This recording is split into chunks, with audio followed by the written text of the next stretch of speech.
Welcome to Common Mind. So now we are starting with the paper of 2024, second paper for the first part, which is of CDS Elementary Mathematics. Till now we have completed almost 20 PYQs with covering almost 1000 plus questions. Now these 1000 plus questions are covering a wide variety of topics, including percentage, profit loss, ratio, proportion, mean, median, statistics, and whatnot. These cover geometry, trigonometric interpretations, as well as mensuration. एक अच्छा idea, एक अच्छा खासा idea अब तक आपको अच्छे से लग गया होगा कि हाँ, ये जो पैटर्न है, जो पैटर्न पूछा जा रहा है यूपीएससी के द्वारा इस पेपर में, जो पैटर्न में पूछा जा रहा है, अभी तक हमें कौन से टॉपिक्स को देखना है, कौन से टॉपिक्स को ज़्यादा वेटेज देनी है, कौन से टॉपिक्स को कम वेटेज देनी है, ये हमको कैसे पता चलेगा जब हम पीवाईक्यूज अटेम्प्ट करेंगे। हम पीवाईक्यूज कैसे अटेम्प्ट करेंगे? तो लास्ट के 5 ईयर के पीवाईक्यूज उठाने हैं 2021 से लेकर 2025 तक, और लेटेस्ट जो अभी 2026 का जो पेपर हुआ है वो वाला, उन सारे पीवाईक्यूज को हमें करना है अच्छे से। और पीवाईक्यूज को करने के बाद ये देखना है कि कौन से क्वेश्चन, कहाँ से क्वेश्चन आ रहे हैं, कहाँ मेरी मिस्टेक हो रही है, कहाँ मैं मिस्टेक को मिनिमाइज कर सकता हूँ, कहाँ मेरी सिली मिस्टेक्स हो रही हैं, उन सारी चीज़ों को देखना है। उनको बस एक तरह से आपको कंसिस्टेंटली प्रैक्टिस करना है।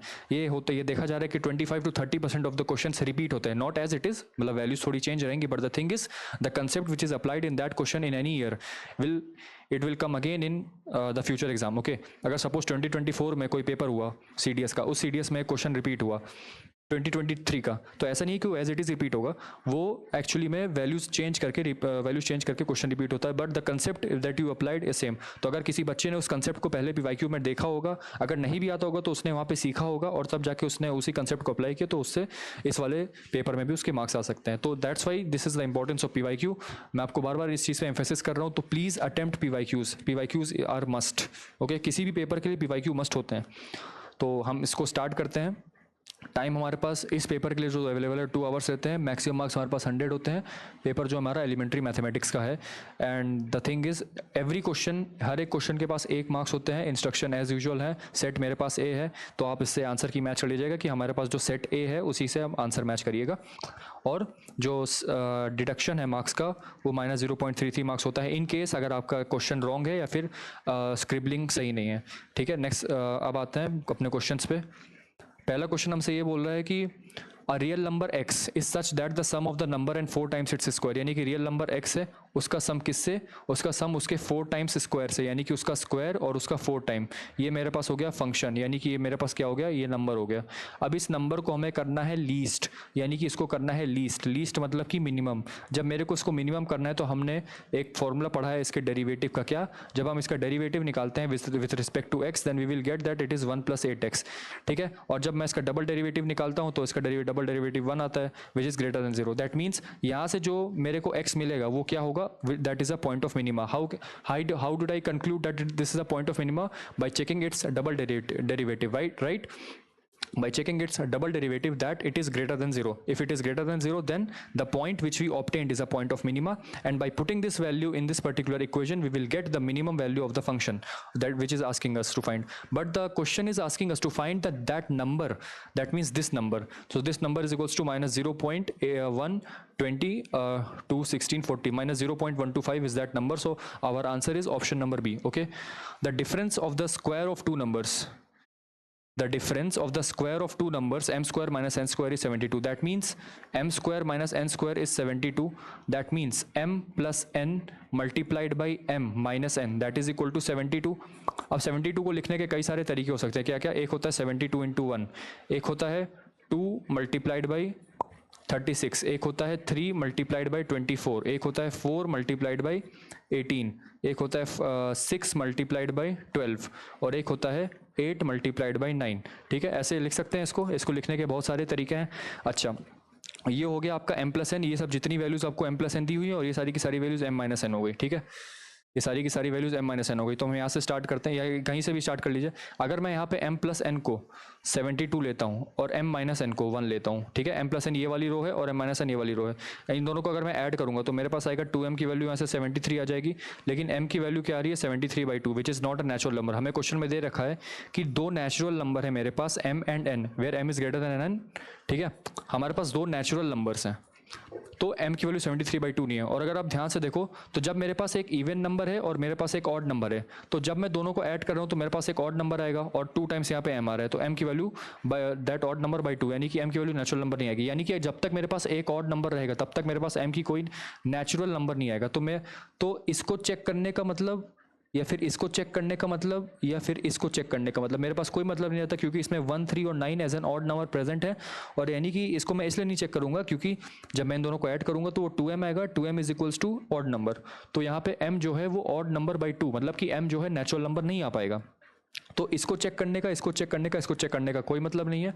बाकी जो बच रहे हैं उनको देख लेते हैं।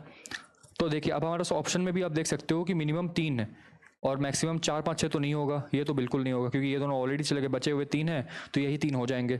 तो आपका आंसर जो है ऑप्शन नंबर हो जाएगा। और आपको चाहिए भी तो कौन कौन से पेयर हो जाएंगे, अगर m प्लस एन की वैल्यू यहाँ से 70, m प्लस एन की वैल्यू 30, अगर मैं इस वाले को लूँ 36 को, m प्लस एन की वैल्यू 36 है, m माइनस एन की वैल्यू कितनी है 2, यहाँ से कितना हो जाएगा 2m की वैल्यू यहाँ से 38 हो जाएगी और m की वैल्यू 19 हो जाएगी। m की वैल्यू 19 हो गई तो n की वैल्यू कितनी हो जाएगी 36 माइनस 19 दैट इज 17, ठीक है। तो एक पेयर आ गया मेरे पास m, n का 19, 17, एक पेयर ये आ गया। दूसरा 18, 4, तो m प्लस n की वैल्यू यहाँ से 18 आ जाएगी, m माइनस n की वैल्यू यहाँ से 4 आ जाएगी, दोनों को ऐड करेंगे तो m की वैल्यू यहाँ से कितनी आ जाएगी 11 और n की वैल्यू आ जाएगी 7। तो यहाँ पे आ जाएगा 11, 7, एक पेयर और आ गया। दूसरा मैंने जब इसको, और जब तीसरा मैंने इसको मैच किया तो m प्लस n की वैल्यू यहाँ से आ गई 12 और m माइनस n की वैल्यू यहाँ से आ गई 6, तो 2m की वैल्यू आ गई 18 और n की वैल्यू आ गई, सॉरी m की वैल्यू आ गई 9 आ गई, तो n की वैल्यू कितनी आ जाएगी 3, तो 3, 9, ठीक है, सॉरी 9, 3। बस जब आप इन दोनों इसका स्क्वायर माइनस करोगे या फिर इसका स्क्वायर या फिर इसका स्क्वायर, जब तीनों का करोगे तो नंबर आपका 72 ही आने वाला है। आप इसको चेक भी कर सकते हो। Third, let n be a 5 digit number when n is divided by 6, 12, 15 and 24 it leaves respectively these reminders. अगर आप ध्यान से देखो तो मैं पहले वाली से ही चेक करके बता सकता हूँ कि कैसे हुआ। देखो ध्यान से, हमसे बोल रहा है कि हमारे पास ये 4 ऑप्शन में से एक कोई ऐसा नंबर है जिसको मैं 6, 12, 15 या 24 से डिवाइड करूंगा तो रिमाइंडर 2, 8, 11 और 10 देगा। इसको चेक कैसे करते हैं देखिएगा, जो पहला नंबर है मेरे पास वो 2 से भी डिविजिबल है और 3 से भी डिविजिबल है, इसका मतलब कि वो 6 से भी डिविजिबल होगा। और अगर 6 से वो डिविजिबल है इसका मतलब ये हुआ कि वो रिमाइंडर 0 छोड़ेगा। लेकिन क्वेश्चन में हमको क्या बोला, रिमाइंडर 2 छोड़ना चाहिए, तो पहला ऑप्शन तो नहीं होगा, पहला ऑप्शन कंफर्म है नहीं होगा। दूसरा, अब दूसरा, तीसरा और चौथा 2 से डिविजिबल है लेकिन क्या 3 से डिविजिबल है देख लेते हैं। 999 हो गया 27, मतलब जो उसका सम ऑफ डिजिट्स कितने हो जाएंगे 27 प्लस 11 इज इक्वल टू 38। अब 38 आया है सम, जब मैं इसको 3 से डिवाइड करूंगा, फॉर इंस्टेंस अगर मैंने इसको 3 से डिवाइड किया या 6 से डिवाइड किया तो रिमाइंडर कितना आएगा 2, ठीक है, इसका रिमाइंडर 2 आ गया, ठीक है, इसको मान लेते हैं। अगर मैंने इसको 6 से डिवाइड करूँ, अगर मैं इसको 3 से डिवाइड करूँ तो कितना सम है 32 को मैं अगेन 3 या फिर 6 से डिवाइड करूंगा तो रिमाइंडर फिर से 2 ही आ रहा है मेरा, ठीक है, इसमें भी ठीक है। इसका क्या है 27 प्लस 10 37 को यदि मैं 3 से डिवाइड करूँ जो सम ऑफ द डिजिट्स है या फिर 3 से या 6 से करूँ तो रिमाइंडर आ रहा है 1, बट रिमाइंडर क्या एक्चुअली में आना चाहिए, रिमाइंडर क्या आना चाहिए दैट इज 2, बट यहाँ पे रिमाइंडर कितना आ रहा है 1।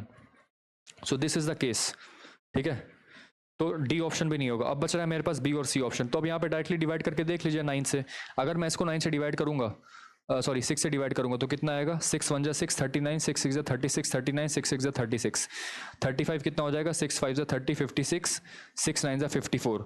तो यहाँ पे मेरे को 2 रिमाइंडर छोड़ रहा है, यानी कि लास्ट में 54 आया बट यहाँ पे 56 है, तो 2 रिमाइंडर यहाँ पे छोड़ रहा है, यानी कि ऑप्शन नंबर बी तो सही है मेरा। अब देख लेते हैं कि ऑप्शन नंबर सी जैसे होना तो नहीं चाहिए क्योंकि एक ही सही आंसर है, लेकिन फिर भी इसको चेक कर लेते हैं 6 से डिवाइड होने पे कितना रिमाइंडर दे रहा है ये। 6 1 6 39, 6 36, 39, 6 39, ठीक है, तो फिर कितना आ जाएगा 35, 6 5 30, 50, 6 8 48। बेसिकली ए भी आपका 2 रिमाइंडर दे रहा है, ठीक है, 2 रिमाइंडर ये भी दे रहा है, 2 रिमाइंडर ये भी दे रहा है। अब दूसरे नंबर से यदि डिवाइड करें, सपोज मैंने डिवाइड किया 12 से, ठीक है, मैंने डिवाइड किया 12 से, ये दोनों ही दे रहे हैं अभी तक। अब इसको मैं 12 से डिवाइड करूंगा तो आंसर कितना आ जाएगा देख लेते हैं। 12 8 96, 39, 12 8 96 तो 39 हो गया, 12 3 36, 35, 12 2 24, 116, 12 9 108। तो 116 माइनस 108 कितना हो गया, रिमाइंडर आ जाएगा 8। तो यहाँ से तो रिमाइंडर 8 आ रहा है, क्या यहाँ से भी रिमाइंडर 8 आ रहा है, ये भी देख लेते हैं। 12 8 ज़ा 96 39, 12 8 ज़ा 96 39, ठीक है। 12 3 ज़ा 36 35, 12 2 ज़ा 24 110। अब 12 9 ज़ा 108 आता है, 110 माइनस 108 कितना आ गया, रिमाइंडर आ गया 2। तो हमारा 8 वाले केस में ये रिमाइंडर दे रहा है 2, लेकिन यहाँ पे दे रहा है 8। तो that's why this option, that is option number B, is completely correct answer. यहाँ पे सी भी एलिमिनेट हो गया। तो इस तरह से हमें ऑप्शंस को एलिमिनेट करना है, ना कि उसमें डीप जाके उस सारी की सारी चीज़ों को चेक करना है। Next, what is the reminder when this power is divide. अब आपको एक चीज़ पता होनी चाहिए कि जब भी मेरे पास कुछ ऐसा लिख के आता है, ए की पावर बी प्लस सी की पावर डी, को यदि मेरे को रिमाइंडर पूछता है when it is divided by E, यानी कि मेरे को रिमाइंडर पूछ रहा है, तो आप इसका इंडिविजुअल रिमाइंडर निकाल सकते हो, ठीक है। A to the power B modulus E plus C to the power E modulus E, और जो रिमाइंडर आएगा, आप इन दोनों को, रिमाइंडर 1 आया, रिमाइंडर 2 है, तो इन दोनों रिमाइंडर स्क्वायर करके आप ओवरऑल रिमाइंडर निकाल सकते हो। That's why, and that is the property which we are going to use in this question, that is the additive property of the reminders. Additive property of the reminders क्या होते हैं, वैसी property जो reminders को add कर सकती है। Suppose, अच्छा एक बात और होती है कि आप 111 को जब आप 5 से डिवाइड करोगे तो रिमाइंडर कितना आएगा, 1। 222 को जब आप 5 से डिवाइड करोगे तो रिमाइंडर आएगा 2, और 333 को जब आप 5 से डिवाइड करोगे तो रिमाइंडर आ जाएगा 3, ठीक है। ये 3 रिमाइंडर आ गए। अब ये पावर में 222 था, तो इसके रिमाइंडर के भी पावर 222 जाएगा, तो 1 टू द पावर 222 प्लस इसके रिमाइंडर में 2 टू द पावर 333 जाएगा, और इसके रिमाइंडर में 3 टू द पावर 444 जाएगा। ये कुछ ऐसा आएगा। अब मेरे पास आया, इसको मेरे को मॉड्यूलस करना है किससे, 5 से। मॉड्यूलस करने के बाद जो भी रिमाइंडर होगा वो मेरा ऑप्शन होगा। तो ध्यान से अगर आप देखिए तो 1 की पावर में कुछ भी हो, वो हमेशा लास्ट में तो 1 ही आने है, और अगर मैं उसको 5 से डिवाइड करूंगा तो आंसर जो रिमाइंडर मेरा आएगा वो 1 आएगा, 1 इसके साथ, प्लस में 2 की पावर 333। अब ध्यान से देखिएगा, जो 2 की पावर 1 होता है दैट इज 2, 2 की पावर 2 होता है 4, 2 की पावर 3 होता है 8, 2 की पावर 4 होता है 16, और 2 की पावर 5 होता है 32, एंड सो ऑन। ये होता है। अगर मैं इसको 8 से 5 से डिवाइड करूं, अगर मैं इसको 5 से डिवाइड करूंगा तो ये इसका रिमाइंडर 2 आएगा, इसको मैं 5 से डिवाइड करूं तो इसका रिमाइंडर 4 आएगा, इसको मैं 5 से डिवाइड करूं तो 3 आएगा, इसको मैं 5 से डिवाइड करूं तो 1 आएगा, इसको मैं 5 से डिवाइड करूं तो 2 आएगा। तो अगर आप देखो साइकिल, देखो ध्यान से, तो साइकिल कुछ ऐसे चल रही है, 2 से 4 आया, फिर 4 से 3 गया, फिर 3 से 1 गया, फिर अगेन 2 आ गया, फिर से 4 आएगा, फिर से 3 आएगा, फिर से 1 आएगा। तो यानी कि साइकिल चल रही है 2 4 3 1 की। यानी कि जब पावर में अगर आपके पास 4 हो तो उसका रिमाइंडर आएगा 1, अगेन देन पावर में 4 है नहीं, यानी कि after every fourth power it is repeating, after every fourth power it is repeating. तो ये 222 लिखा हुआ है, तो इस 222 को लिखने का एक तरीका और है, क्या, 332 इंटू 222 की पावर 1, ऐसे लिख सकते हैं इसको। अब 332 जो है 4 का मल्टीपल है, 4 का मल्टीपल है, 4 का मल्टीपल है, तो इसका रिमाइंडर 1 आना चाहिए। बट द थिंग इज कि यहाँ पे एक पावर और बढ़ गई, एक पावर और बढ़ गई, तो फिर से आगे चला गया, है ना, यहाँ पे आ गया, फिर वापस बोल दो यहाँ पे आ गया, 1 2 3 4 अगेन 1, फिर से चालू हो गया, ठीक है, क्योंकि फिफ्थ वाला जो है वो अगेन 1 पे जा रहा है। तो जाहिर सी बात है जो अगला होगा वो 2 की पावर 1 में ही जाएगा, और जो इसका मॉड्यूलस आता है वो कितना आता है, 2, वो 2 आता है, ठीक है। तो इसका 2 रिमाइंडर आ गया, इसका 1 आ गया। सिमिलरली 3 की पावर 444, अगर आप ध्यान से देखो तो 3 की पावर 1 होता है 3, 3 की पावर 2 होता है 9, 3 की पावर 3 होता है 81, और 3 की पावर 4 होता है 243, ये होता है, ठीक है। अगर 3 की पावर 1 को मैं मॉड्यूलो 5 करूंगा तो 3 आएगा, 3 की पावर 2 को मॉड्यूलो 5 करूंगा तो 4 आएगा, 3 की पावर 3 को मॉड्यूलो 5 करूंगा तो 1 आएगा, और 3 की पावर 4 को मॉड्यूलो 5 करूंगा, सॉरी 3 की पावर 3 27 होगा, 3 की पावर 4 81 हो जाएगा, और 3 की पावर 5 कितना हो जाएगा, 243। तो 3 की पावर 3 को मॉड्यूलो 5 करूंगा तो कितना आएगा, 2, फिर अगेन सॉरी 3 की पावर 3 को मॉड्यूलो 5 करूंगा तो आएगा 2, और 3 की पावर 4 को मॉड्यूलो करूंगा 5 से तो आएगा 1, ठीक है। यानी कि 3 4 2 1, फिर से अगर मैं इसको मॉड्यूलो 5 करूंगा तो फिर से 3 आ जाएगा, यानी कि यहाँ से फिर से ये फोर्थ साइकिल पे रिपीट करना स्टार्ट हो गया है, रिपीट करना स्टार्ट हो गया, यानी कि पावर में अगर 4 का मल्टीपल है तब वो 1 आएगा, वरना वो नहीं आएगा। तो इसको मैं ऐसे लिख सकता हूँ क्या, 3 की पावर, अब देखो यहाँ पे तो डायरेक्टली 3 का ही मल्टीपल दे रखा है, 3 की पावर 4 इंटू समथिंग समथिंग। अब चूंकि 4 का मल्टीपल आ गया तो रिमाइंडर मेरे पास क्या आएगा, 1, तो इस चीज़ का भी रिमाइंडर मेरे पास 1 आ गया, ठीक है। तो मेरे पास अब तीनों रिमाइंडर आ चुके हैं, एक ये वाला 1 आ गया, एक ये वाला 1 आ गया जो इसके कारण आया था, एक ये 2 आ गया जो कि इसके कारण आया था, और एक ये 1 आ गया जो कि इसके कारण आया था। तो 1 + 2 + 1 the total reminder came out to be 4, ठीक है। Answer is option number D. Next, what are the last three digits in the multiplication of this number? So let us do the multiplication, that is 4 3 2 1 0 1 2 3 4 5, and that is to be multiplied by 9 8 7 6 6 7 8 9. हम multiply करके निकालेंगे तो 9 5 45 5 4 9 4 36 40 0 4 1, ये हो गया 3. बस हमको इतनी रिक्वायरमेंट चाहिए, आगे जाने की ज़रूरत नहीं है, फिर भी लिख देते हैं 9 2 18 1. यहाँ पे गए. अब इसको करते हैं तो 8 5 40 0 4 32 6 3 8 3 24 28 8 नहीं 1 मिनट 40 6 3 7 आएगा, सॉरी 7. वैसे आगे जाने की ज़रूरत नहीं है. क्रॉस 7 5 35 5 3 7 4 28 1.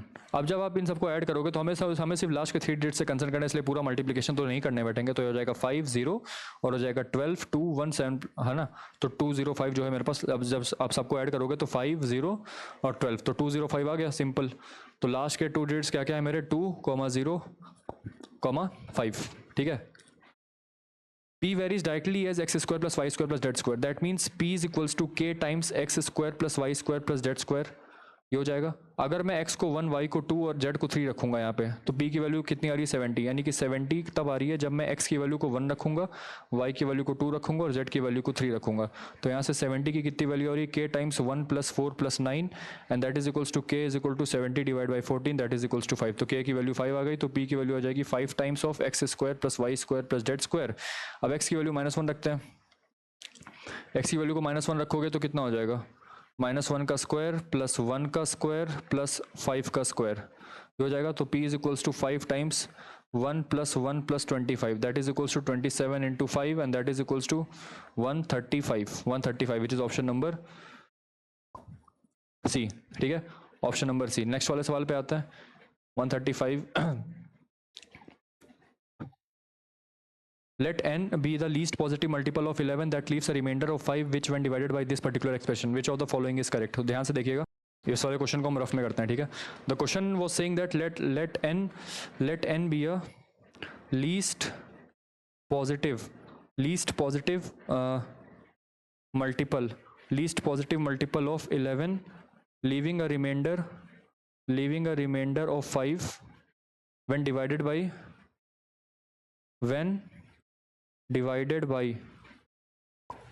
6, 12, 15, 18.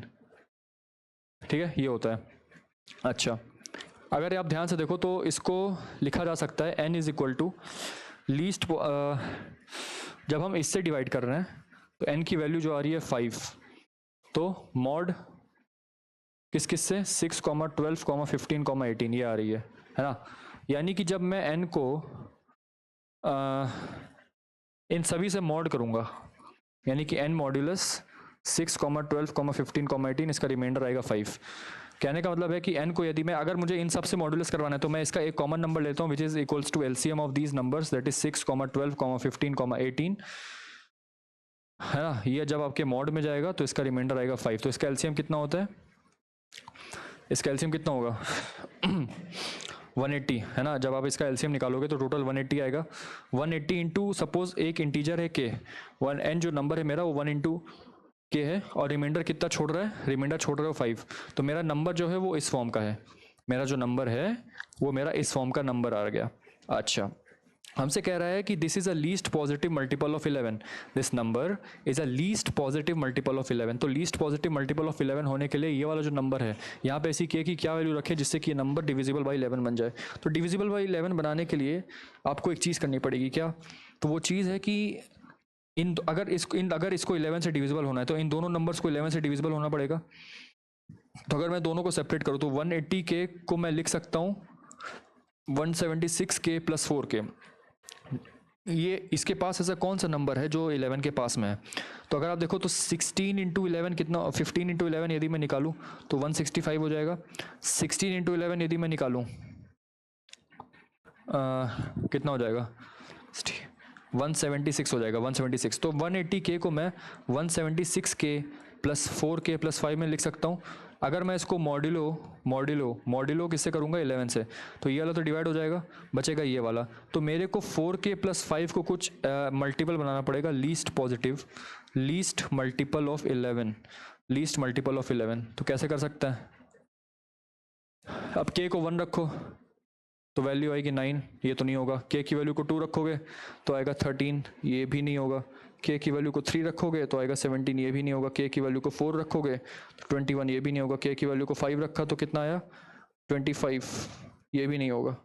ठीक है, k की वैल्यू को 6 रखा तो आया 29, ये भी नहीं होगा। k की वैल्यू को 7 रखा तो 7 इंटू 4 28, 28 प्लस 5 33। तो 33 जो है मेरा फाइनली 11 का एक मल्टीपल आ गया जो कि least positive k is equal to 7 रखने पे है। तो ये लीस्ट पॉजिटिव हो गया। जब मैं इस नंबर को लीस्ट पॉजिटिव बना रहा हूँ तो जाहिर सी बात है वो यहीं से आया, तो एक n भी आपका लीस्ट पॉजिटिव ही हो जाएगा, n भी आपका एक लीस्ट पॉजिटिव हो जाएगा। तो जैसे ही मैंने यहाँ पे k की वैल्यू को 7 रखा तो आपका आंसर आ जाएगा कितना 180 इंटू 7 है ना, 180 इंटू 7 प्लस 5 तो कितना हो जाएगा 7065 1260 plus 5 that is equals to 1265। तो हमारा आंसर कितना आ गया ऑप्शन नंबर, अब जो भी है आंसर हमारा 1265 है। ठीक है, तो हमारा आंसर 1265 आ रहा था। 1265 किस रेंज में लाई कर रहा है, तो वो इस वाली रेंज में लाई कर रहा है which is option number D. ठीक है, नेक्स्ट वाले पे आते हैं। क्या बोल रहा है क्वेश्चन में, ट्रेन एक्स, अच्छा यहाँ पे ऊपर है, सॉरी, हाँ। What is this expression equals to, अगर आप ध्यान से देखो तो ये आपका जो के सम ऑफ के टर्म्स बन रहा है वो कितना हो जाएगा, समेशन ऑफ के की वैल्यू कहाँ से लेकर कहाँ तक, 10 से लेकर 196 तक, 1 अपॉन अंडर रूट के प्लस अंडर रूट के माइनस 1। अगर मैं इस टर्म को रैशनलाइज कर दूं दोनों साइड से तो कितना हो जाएगा रूट के माइनस 1, और ये कितना हो जाएगा रूट के माइनस 1, ये हो जाएगा। That is equals to root के माइनस अंडर रूट के माइनस 1 अपॉन में के माइनस 1, ये हो जाएगा। तो कितना हो जाएगा रूट के माइनस 1। तो सम ऑफ के टर्म्स क्या हो जाएगा मेरे पास, रूट ऑफ के माइनस माइनस 1। तो सम ऑफ 1 कितना हो गया, अब देखो सम ऑफ 10 निकालना है तो कितना हो जाएगा रूट 10 माइनस में रूट 9। फिर अब यहाँ पे 11 रखेंगे इसकी वैल्यू क्योंकि समेशन में, ठीक है, 10 से लेकर 196 तक 11 रखोगे तो आएगा रूट 11 माइनस रूट 10 प्लस में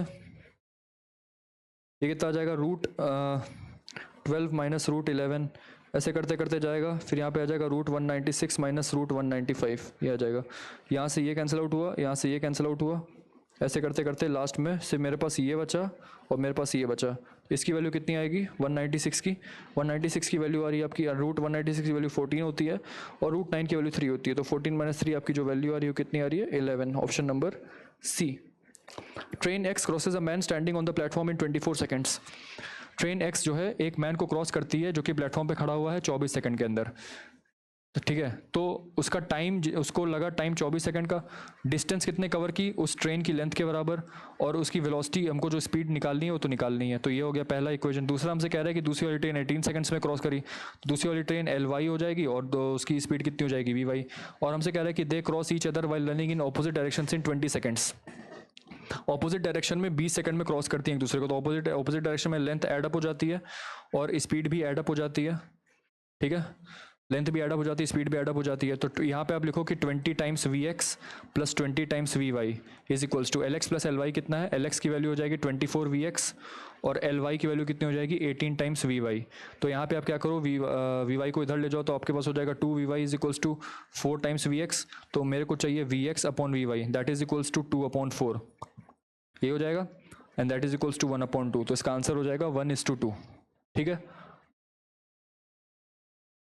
late P, Q be the roots of the equation this. अगर P, Q उसके रूट्स है तो यहाँ से मैं लिख सकता हूँ एक चीज़ की P प्लस Q की वैल्यू -m है और PQ की वैल्यू कितनी है -n। P प्लस Q की वैल्यू -m है और PQ की वैल्यू -n है। और यहाँ से आप देख सकते हो कि m प्लस n जो है वो -p है और mn की वैल्यू यहाँ से कितनी है, mn be the roots of the equation this. तो अगर m और n इसके रूट्स हैं तो m प्लस n की वैल्यू -p हो जाएगी, mn की वैल्यू यहाँ से -q हो जाएगी। Then which one of the following is correct.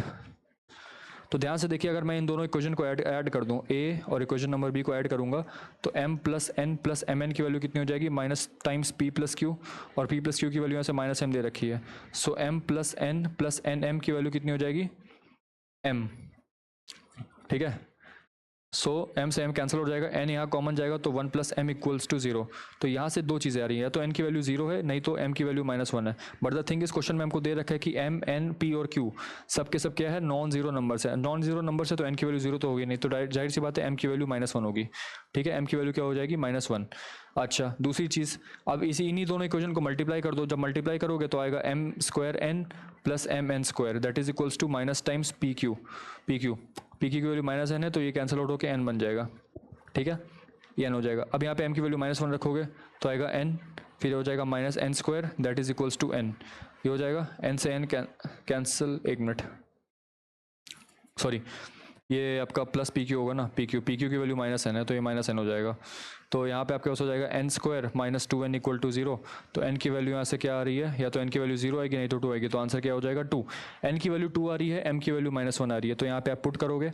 p plus Q की वैल्यू कितनी दे रखी है मेरे को, -m, तो p प्लस क्यू जो है वो -m आ रहा है, यानी कि minus times of -1 that is equals to 1। तो स्टेटमेंट नंबर 2 तो सही है। स्टेटमेंट नंबर 1 को देख लेते हैं। यहाँ पे -1 multiplied by -1 plus 2 that is equals to -1। तो हाँ, पहला स्टेटमेंट भी सही है, तो both 1 and 2 are correct. Okay, both 1 and 2 are correct. What is the maximum value of this expression, बहुत ही सिंपल है। देखिए, इसको आप लिख सकते हो, इसको आप लिख सकते हो क्या, 8 साइन थीटा। अगर मैं यहाँ से -4 कॉमन निकालूँ तो -4 कॉमन निकाल के मैं क्या लिख सकता हूँ, उसको साइन स्क्वायर थीटा माइनस में 2 साइन थीटा, ऐसे लिख सकता हूँ। अब मेरे को बस इसका ये टारगेट है कि मुझे इसे परफेक्ट स्क्वायर बनाना है, ताकि परफेक्ट स्क्वायर बनाऊँ जिससे कि साइन थीटा का सिर्फ एक टर्म आए और वहीं से मैं इसका मैक्सिमम निकाल पाऊँ या मिनिमम, जो भी पूछा है। तो अब देखिए ध्यान से, इसको परफेक्ट स्क्वायर कैसे बनाते हैं। किसी भी क्वाड्रेटिक को परफेक्ट स्क्वायर बनाने के लिए हम उसके इस वाले टर्म को पहले यहाँ तक तो लिख दिया, उसके बाद ये जो -2 इसका कोएफिशिएंट है किसका, एक जो मैक्सिमम पावर है उससे एक कम का, तो उसका जो कोएफिशिएंट है उसको उठाया -2, उसको 2 से डिवाइड किया, दैट इज -1। अब -1 का स्क्वायर करके जो कि आया 1, उसको हमने ऐड किया, हमने उसको सब्ट्रैक्ट किया, तो इसकी वैल्यू कितनी आ जाएगी, साइन थीटा -1 का होल स्क्वायर माइनस में 1, ठीक है, इनटू में -4, ये हो जाएगा। हो गया। अच्छा, अभी ध्यान से देखिएगा इस चीज़ को। तो यहाँ से कितना आ जाएगा आपके पास, -4। अच्छा, साइन थीटा की वैल्यू कहाँ से कहाँ लाई करती है, -1 से 1 लाई करती है। तो साइन थीटा -1 की वैल्यू कहाँ से कहाँ लाई करेगी, साइन थीटा -1 की वैल्यू कहाँ से कहाँ लाई करेगी, -2 से लेकर 0 तक। और जब मैं इसका होल स्क्वायर कर दूंगा तो होल स्क्वायर करने के बाद ये पलट जाएगा, तो 0 यहाँ पे आ जाएगा, और ये जो -2 था ये उधर जाके क्या हो जाएगा, 4 हो जाएगा, क्योंकि -2 से मैंने स्क्वायर कर दिया तो 4 हो गया। -1 जब आप करोगे तो -1 जब अब करोगे तो 0 -1 करोगे तो -1 आ जाएगा, और 4 -1 करोगे तो 3 आ जाएगा। ये पूरा आ गया। अब इस पूरे को मैंने -4 से मल्टीप्लाई किया, तो जब इस पूरे को मैंने -4 से मल्टीप्लाई किया तो यहाँ तो फिर से साइन बदलेगा, तो ये 3 जब मैंने -4 से मल्टीप्लाई किया तो -12 यहाँ पे आ जाएगा, और जब मैंने -1 को -4 से मल्टीप्लाई किया तो 4 उधर चला जाएगा। तो जो भी चीज़ ये बीच में लिखी है, जो भी ये चीज़ मेरे बीच में लिखी है वो same to same 8 sine theta -4 sine square theta के बराबर है। कहने का मतलब है कि मैंने इसको इस फॉर्म में रिड्यूस किया, फिर इसको इस फॉर्म में लाया। यहाँ के बाद से मैंने कंपैरिजन करना स्टार्ट किया, जिससे कि ये पता चला कि ये वाली जो वैल्यू है वो -12 और 4 के बीच में लाई कर रही है। ठीक है, तो हमसे मैक्सिमम वैल्यू पूछा, तो इसकी मैक्सिमम वैल्यू सिर्फ 4 तक जा सकती है, ऑप्शन नंबर बी। ठीक है, इस वाले क्वेश्चन में आपको कुछ नहीं करना है, आपको अल्फा और बीटा दोनों को 45 डिग्री रख देना है, बिल्कुल सॉल्व करने की ज़रूरत भी नहीं है। जब आप अल्फा और बीटा को 45 रखोगे तो क्वेश्चन में इसका आंसर कितना आ जाएगा, 2 का स्क्वायर प्लस 0 का square that is equal to 4। अब यहाँ पे देखा जाए तो पहला ऑप्शन जो है वो 1 बता रहा है, दूसरा ऑप्शन जो है वो कितना बता रहा है, sex square alpha into sex square beta that is sex square 45, √2 का स्क्वायर हो जाएगा 2 और इसका भी √2 का स्क्वायर 2, यानी कि ये हो गया 4। ये भी आपका कितना हो जाएगा 1 और ये आपका कितना हो जाएगा 2, तो 1 1 2 ये तो नहीं होगा, तो ये दोनों गए, एक सी डी गए, तो ऑप्शन नंबर बी हो रहा है विच इज़ करेक्ट। तो इसी तरह से हमें ऑप्शन एलिमिनेशन पे कंसिडर करना है, और हमें शॉर्टकट्स देखने की, इस क्वेश्चन में शॉर्टकट्स क्या क्या लगा सकते हैं। इस वाले क्वेश्चन में हमसे पूछा कि क्या है पॉजिटिव है, कॉट 50 को आप लिख सकते हो tan 90 minus 40, tan 90 minus 50, tan 90 minus 50 लिख सकते हो, यानी कि ये किसके बराबर हो गया, tan 40 के बराबर हो गया। तो tan 40 और tan 50 में कौन बड़ा है, हमको पता है जैसे जैसे एंगल 0 से बढ़ता जाता है वैसे वैसे जो है tan की वैल्यू भी बढ़ती जाती है। कहने का मतलब है कि tan x एक इंक्रीजिंग फंक्शन है इन इंटरवल 0 से लेकर π/2 तक। उसके बाद इसलिए हम बोल रहे हैं कि जैसे जैसे 0 से लेकर एंगल बढ़ता जाएगा वैसे वैसे tan थीटा की भी वैल्यू बढ़ेगी। कहने का मतलब है कि tan 50 जो है वो cot 50 से बड़ा है, tan 50 इनडायरेक्टली tan 40 से बड़ा है, तो tan 50 cot 50 से बड़ा होगा, और अगर ये इससे बड़ा होगा तो जाहिर सी बात है ये पॉजिटिव ही होगा। ये वाला क्वेश्चन cot 25 को आप लिख सकते हो cot 90 माइनस 65, तो इसको क्या लिख सकते हो tan 65। अभी tan 65 बाहर है और tan 25 है, तो इसको देख के आपको क्या लग रहा है ये वैल्यू क्या होगी। अभी अभी मैंने बताया कि जब जैसे जैसे एंगल बढ़ेगा वैसे वैसे वैल्यू बढ़ती चली जाएगी। तो अगर 65 जो है वो 25 से बड़ा है तो tan 65 भी tan 25 से बड़ा होगा। तो अगर ये वाली चीज़ से बढ़ी है तो जाहिर सी बात है आंसर क्या आएगा, पॉजिटिव, बट यहाँ पे नेगेटिव दे रखा है, तो statement number 2 is incorrect. So statement correct is 1 only. ठीक है, नेक्स्ट।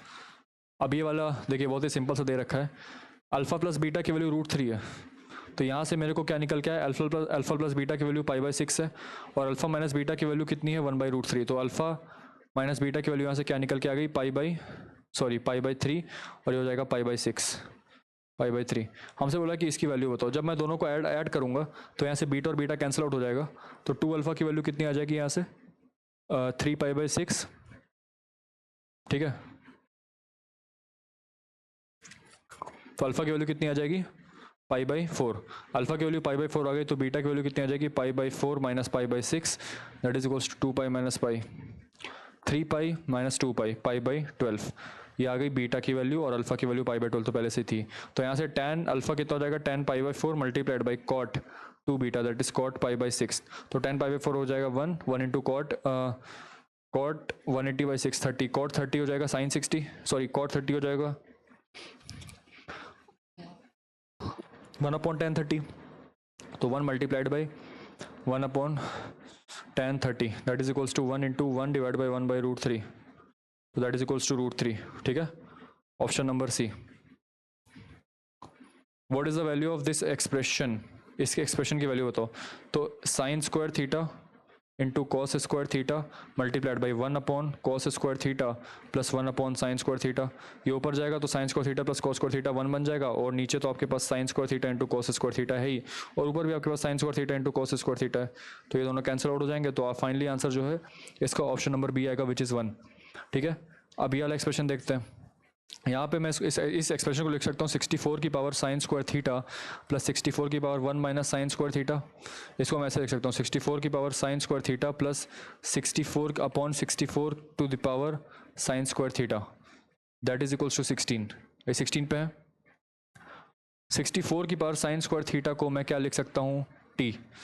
ठीक है, तो अगर मैंने इसको लिया t तो कितना बन जाएगा, t plus 64/t is equals to 16, तो कितना हो जाएगा t square minus 16t plus 64 equal to 0, ये हो जाएगा। ठीक है, अगर मैं इसका निकालूँ तो ये आपका हो जाएगा t माइनस 8 का whole square, that is equal to 0, and t की वैल्यू 8 आ रही है।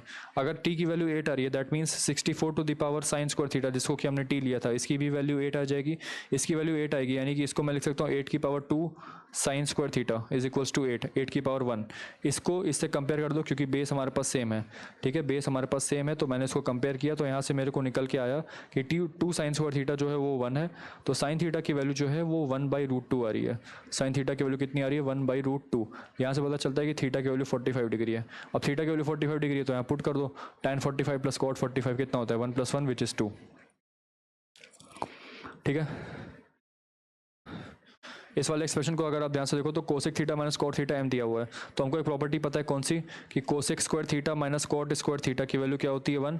तो यहाँ से अगर कोसेक थीटा देखो, cosec theta minus cot theta into cosec theta plus cot theta, cosec theta plus cot theta, इसकी वैल्यू 1 होती है। Cosec theta minus cot theta की वैल्यू m, यानी कि इसकी वैल्यू मेरे को m दे रखी है, तो इसकी वैल्यू कितनी हो जाएगी, cosec theta plus cot theta, इसकी वैल्यू कितनी हो जाएगी 1/m, 1/m हो जाएगी। ठीक है, सिमिलरली अगर मैं इसकी बात करूं तो यहाँ पे भी आपने फॉर्मूला देखा होगा, कौन सा, sec square theta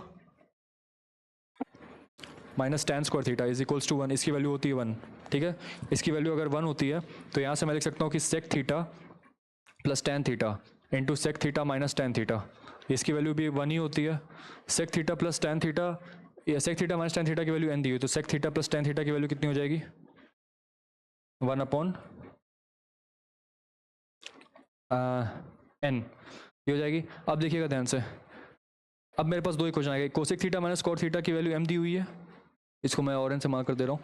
cosec theta minus cot theta की वैल्यू m दी हुई है, और दूसरी cosec theta plus cot theta की वैल्यू 1/m दी हुई है। कहने का मतलब है कि cosec theta minus cot theta की वैल्यू m दी हुई है, और cosec theta plus cot theta की वैल्यू 1/m दी हुई है। जब दोनों को ऐड अप करेंगे तो मेरे पास आ जाएगा 2 cosec theta is equals to m plus 1/m। Similarly जब मैं इन दोनों को ऐड करूंगा, sec theta plus tan theta is equals to 1/m, और sec theta minus tan theta as given in the question that is equals to n।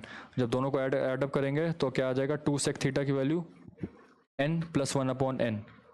ठीक है, तो cosec theta यहाँ जाएगा तो 1/2 यहाँ चला जाएगा, 1/2 यहाँ चला आएगा, और सेक थीटा यहाँ जाएगा तो 1/2 यहाँ चला आएगा। ठीक है, तो 1/2 into m plus n plus 1/m plus 1/n, which is option number A. Next पे आते हैं। From a point x on a bridge across a river, the angles of depression of 2 points P and Q on the banks of the opposite side of the river are alpha and beta respectively। इस question को ध्यान से rough में करते हैं। ठीक है, visualise करेंगे डायग्राम को अच्छे से और फिर इसका रिजल्ट निकालेंगे। क्वेश्चन में मेरे को ये बोल रखा है यहाँ पे कि एक ब्रिज गिवन है। सपोज ये ब्रिज कुछ ऐसे है, ठीक है, ये ब्रिज कुछ ऐसे है, इसके नीचे जो है नदी बह रही है। ठीक है, नदी ऐसे से बह रही है। यहाँ पे एक पॉइंट है, this is a point x on a bridge across a river, the angles of depression of the 2 points P and Q on the banks। तो यहाँ पे हमारे पास कुछ बैंक्स बने हुए हैं रिवर के। ठीक है, ये रिवर की ऐसे बैंक जा रही है जो कि रिवर का साइड होती है, कुछ ऐसे साइड बने हुए हैं। ठीक है, अब इस वाले पॉइंट का जो एंगल ऑफ डिप्रेशन है जो कि पॉइंट P है, और इस वाले पॉइंट का जो एंगल ऑफ डिप्रेशन जो कि पॉइंट Q है, वो हमको दे रखा है कितना कितना, अल्फा और बीटा। तो यहाँ से अगर देखा जाए तो पॉइंट ऑफ डिप्रेशन क्या होता है, यहाँ से अगर मैं एक लाइन ड्रॉ करूँ तो ये इस और इस लाइन को ज्वाइन करने वाली लाइन, तो ये एंगल ऑफ डिप्रेशन होता है। तो अगर आप ये देखो तो ये भी एक पैरेलल लाइन ही है, तो ये वाला एंगल भी अल्फा हो जाएगा। सिमिलरली अगर यहाँ से देखा जाए तो यहाँ पे जो एंगल ऑफ डिप्रेशन आ रहा है वो आ रहा है बीटा, तो ये वाला भी एंगल बीटा हो जाएगा। अच्छा, यहाँ से मैं परपेंडिकुलर ड्रॉ करूँगा। अब हमसे क्वेश्चन में ये बोल रहा है कि if the point x is at a height h, यानी कि ये हाइट h है, above the surface of the river, what is the width of the river if alpha and beta are complementary। देखिए बहुत ही सिंपल है, कोई ज़्यादा कठिन नहीं है। अगर मैं यहाँ से tan अल्फा निकालूँ, मेरे को क्या, अगर सपोज मैं इस पॉइंट को बोलता हूँ O, तो अगर मेरे को क्या चाहिए, मेरे को चाहिए P Q can be written as OP plus OQ। मेरे को OP और OQ की वैल्यू चाहिए, तो tan अल्फा की वैल्यू यहाँ से कितनी आ जाएगी, OX अपॉन OP, और यहाँ से tan बीटा की वैल्यू कितनी आ जाएगी, OX अपॉन OQ, ये आ जाएगा। अब OX की वैल्यू यहाँ से कितनी आ रही है, tan अल्फा OP की वैल्यू कितनी है वो निकालनी है, तो OP tan अल्फा, और यहाँ से OQ की वैल्यू आ जाएगी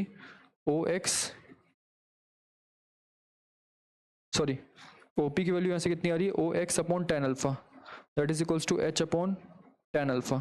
सिमिलरली यहाँ से अगर देखा जाए तो OQ की वैल्यू आ रही है OX upon tan beta. OX की वैल्यू कितनी है, H अपॉन में tan बीटा, हो जाएगा H अपॉन में tan बीटा।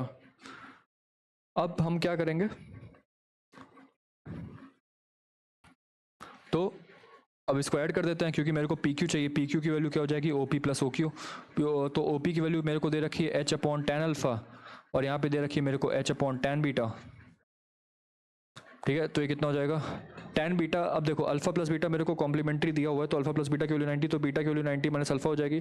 जैसे आप 90 माइनस अल्फा यहाँ पुट करोगे तो H की वैल्यू क्या हो जाएगी, 1 upon tan alpha plus tan 90 minus beta को लिख सकते हैं tan 90 minus alpha, that is cot alpha, ये हो जाएगा। H की वैल्यू क्या हो जाएगी, cos alpha upon sine alpha plus sine alpha upon cos alpha, ये हो जाएगा। तो H की वैल्यू कितनी हो जाएगी, sine square alpha plus cos square alpha is equals to 1 upon में sine alpha into cos alpha, ये हो जाएगा। H में 1 upon cos alpha is sec alpha and 1 upon sine alpha is cosec alpha, तो H into sec alpha into cosec alpha. ठीक है, ये आएगा आपका विड्थ। तो H into sec alpha into cosec alpha, जो कि हमारा ऑप्शन नंबर डी है, that will be the answer. In a triangle ABC, if ABC is equal to 60 degree, triangle ABC यदि ए बी सी में मेरे पास ये 60 डिग्री है and A D is the altitude if A B is equal to 6 centimetre and B C is equals to 8 centimetre, B C की value 8 के बराबर है, तो हमसे क्या पूछा क्वेश्चन में, what is the area of the triangle, ये ऑल्टीट्यूड है, तो एरिया ऑफ द ट्राइंगल के लिए मेरे को हाफ इंटू ए डी यानी कि हाइट इंटू बेस, बेस कितना है बी सी तो मेरे को दे रखा है, लेकिन मेरे को चाहिए क्या ए डी कैसे निकालेंगे, ए डी निकालने का एक फॉर्मूला होता है, ठीक है, कैसे निकालेंगे, साइन 60, साइन 60 क्या हो जाएगा, ए डी अपॉन 6, तो ए डी की वैल्यू कितनी आ जाएगी 3√3, ए डी की वैल्यू हो गई 3√3, अब इसी ए डी को यहाँ पुट कर दोगे तो आंसर आ जाएगा half into 3√3 into B C कितना है, बी सी मेरे को कितना दे रखा है यहाँ पे 8, तो half into 3√3 into 8 that is equals to 12√3 centimetre square, answer. If P and Q are the roots of the equation this, then what is the minimum value of P square plus Q square? देखिए SIM फिर से वही चीज़ करनी है, अगर आप ध्यान से देखो तो P प्लस Q की वैल्यू कितनी दे रखी है मेरे को साइन स्क्वायर थीटा, और पी क्यू की वैल्यू कितनी दे रखी है minus of cos square theta, ये दे रखी है, ठीक है। P square plus Q square की वैल्यू चाहिए, तो P square plus Q square is can be written as P plus Q का होल स्क्वायर माइनस में 4 times Q P Q, P plus Q का होल स्क्वायर, तो that came out to be sine की power 4 theta minus में या plus में 4 cos square theta, ये हमारे पास इसकी वैल्यू आ गई, तो इसको मैं लिख सकता हूँ साइन स्क्वायर थीटा का होल स्क्वायर प्लस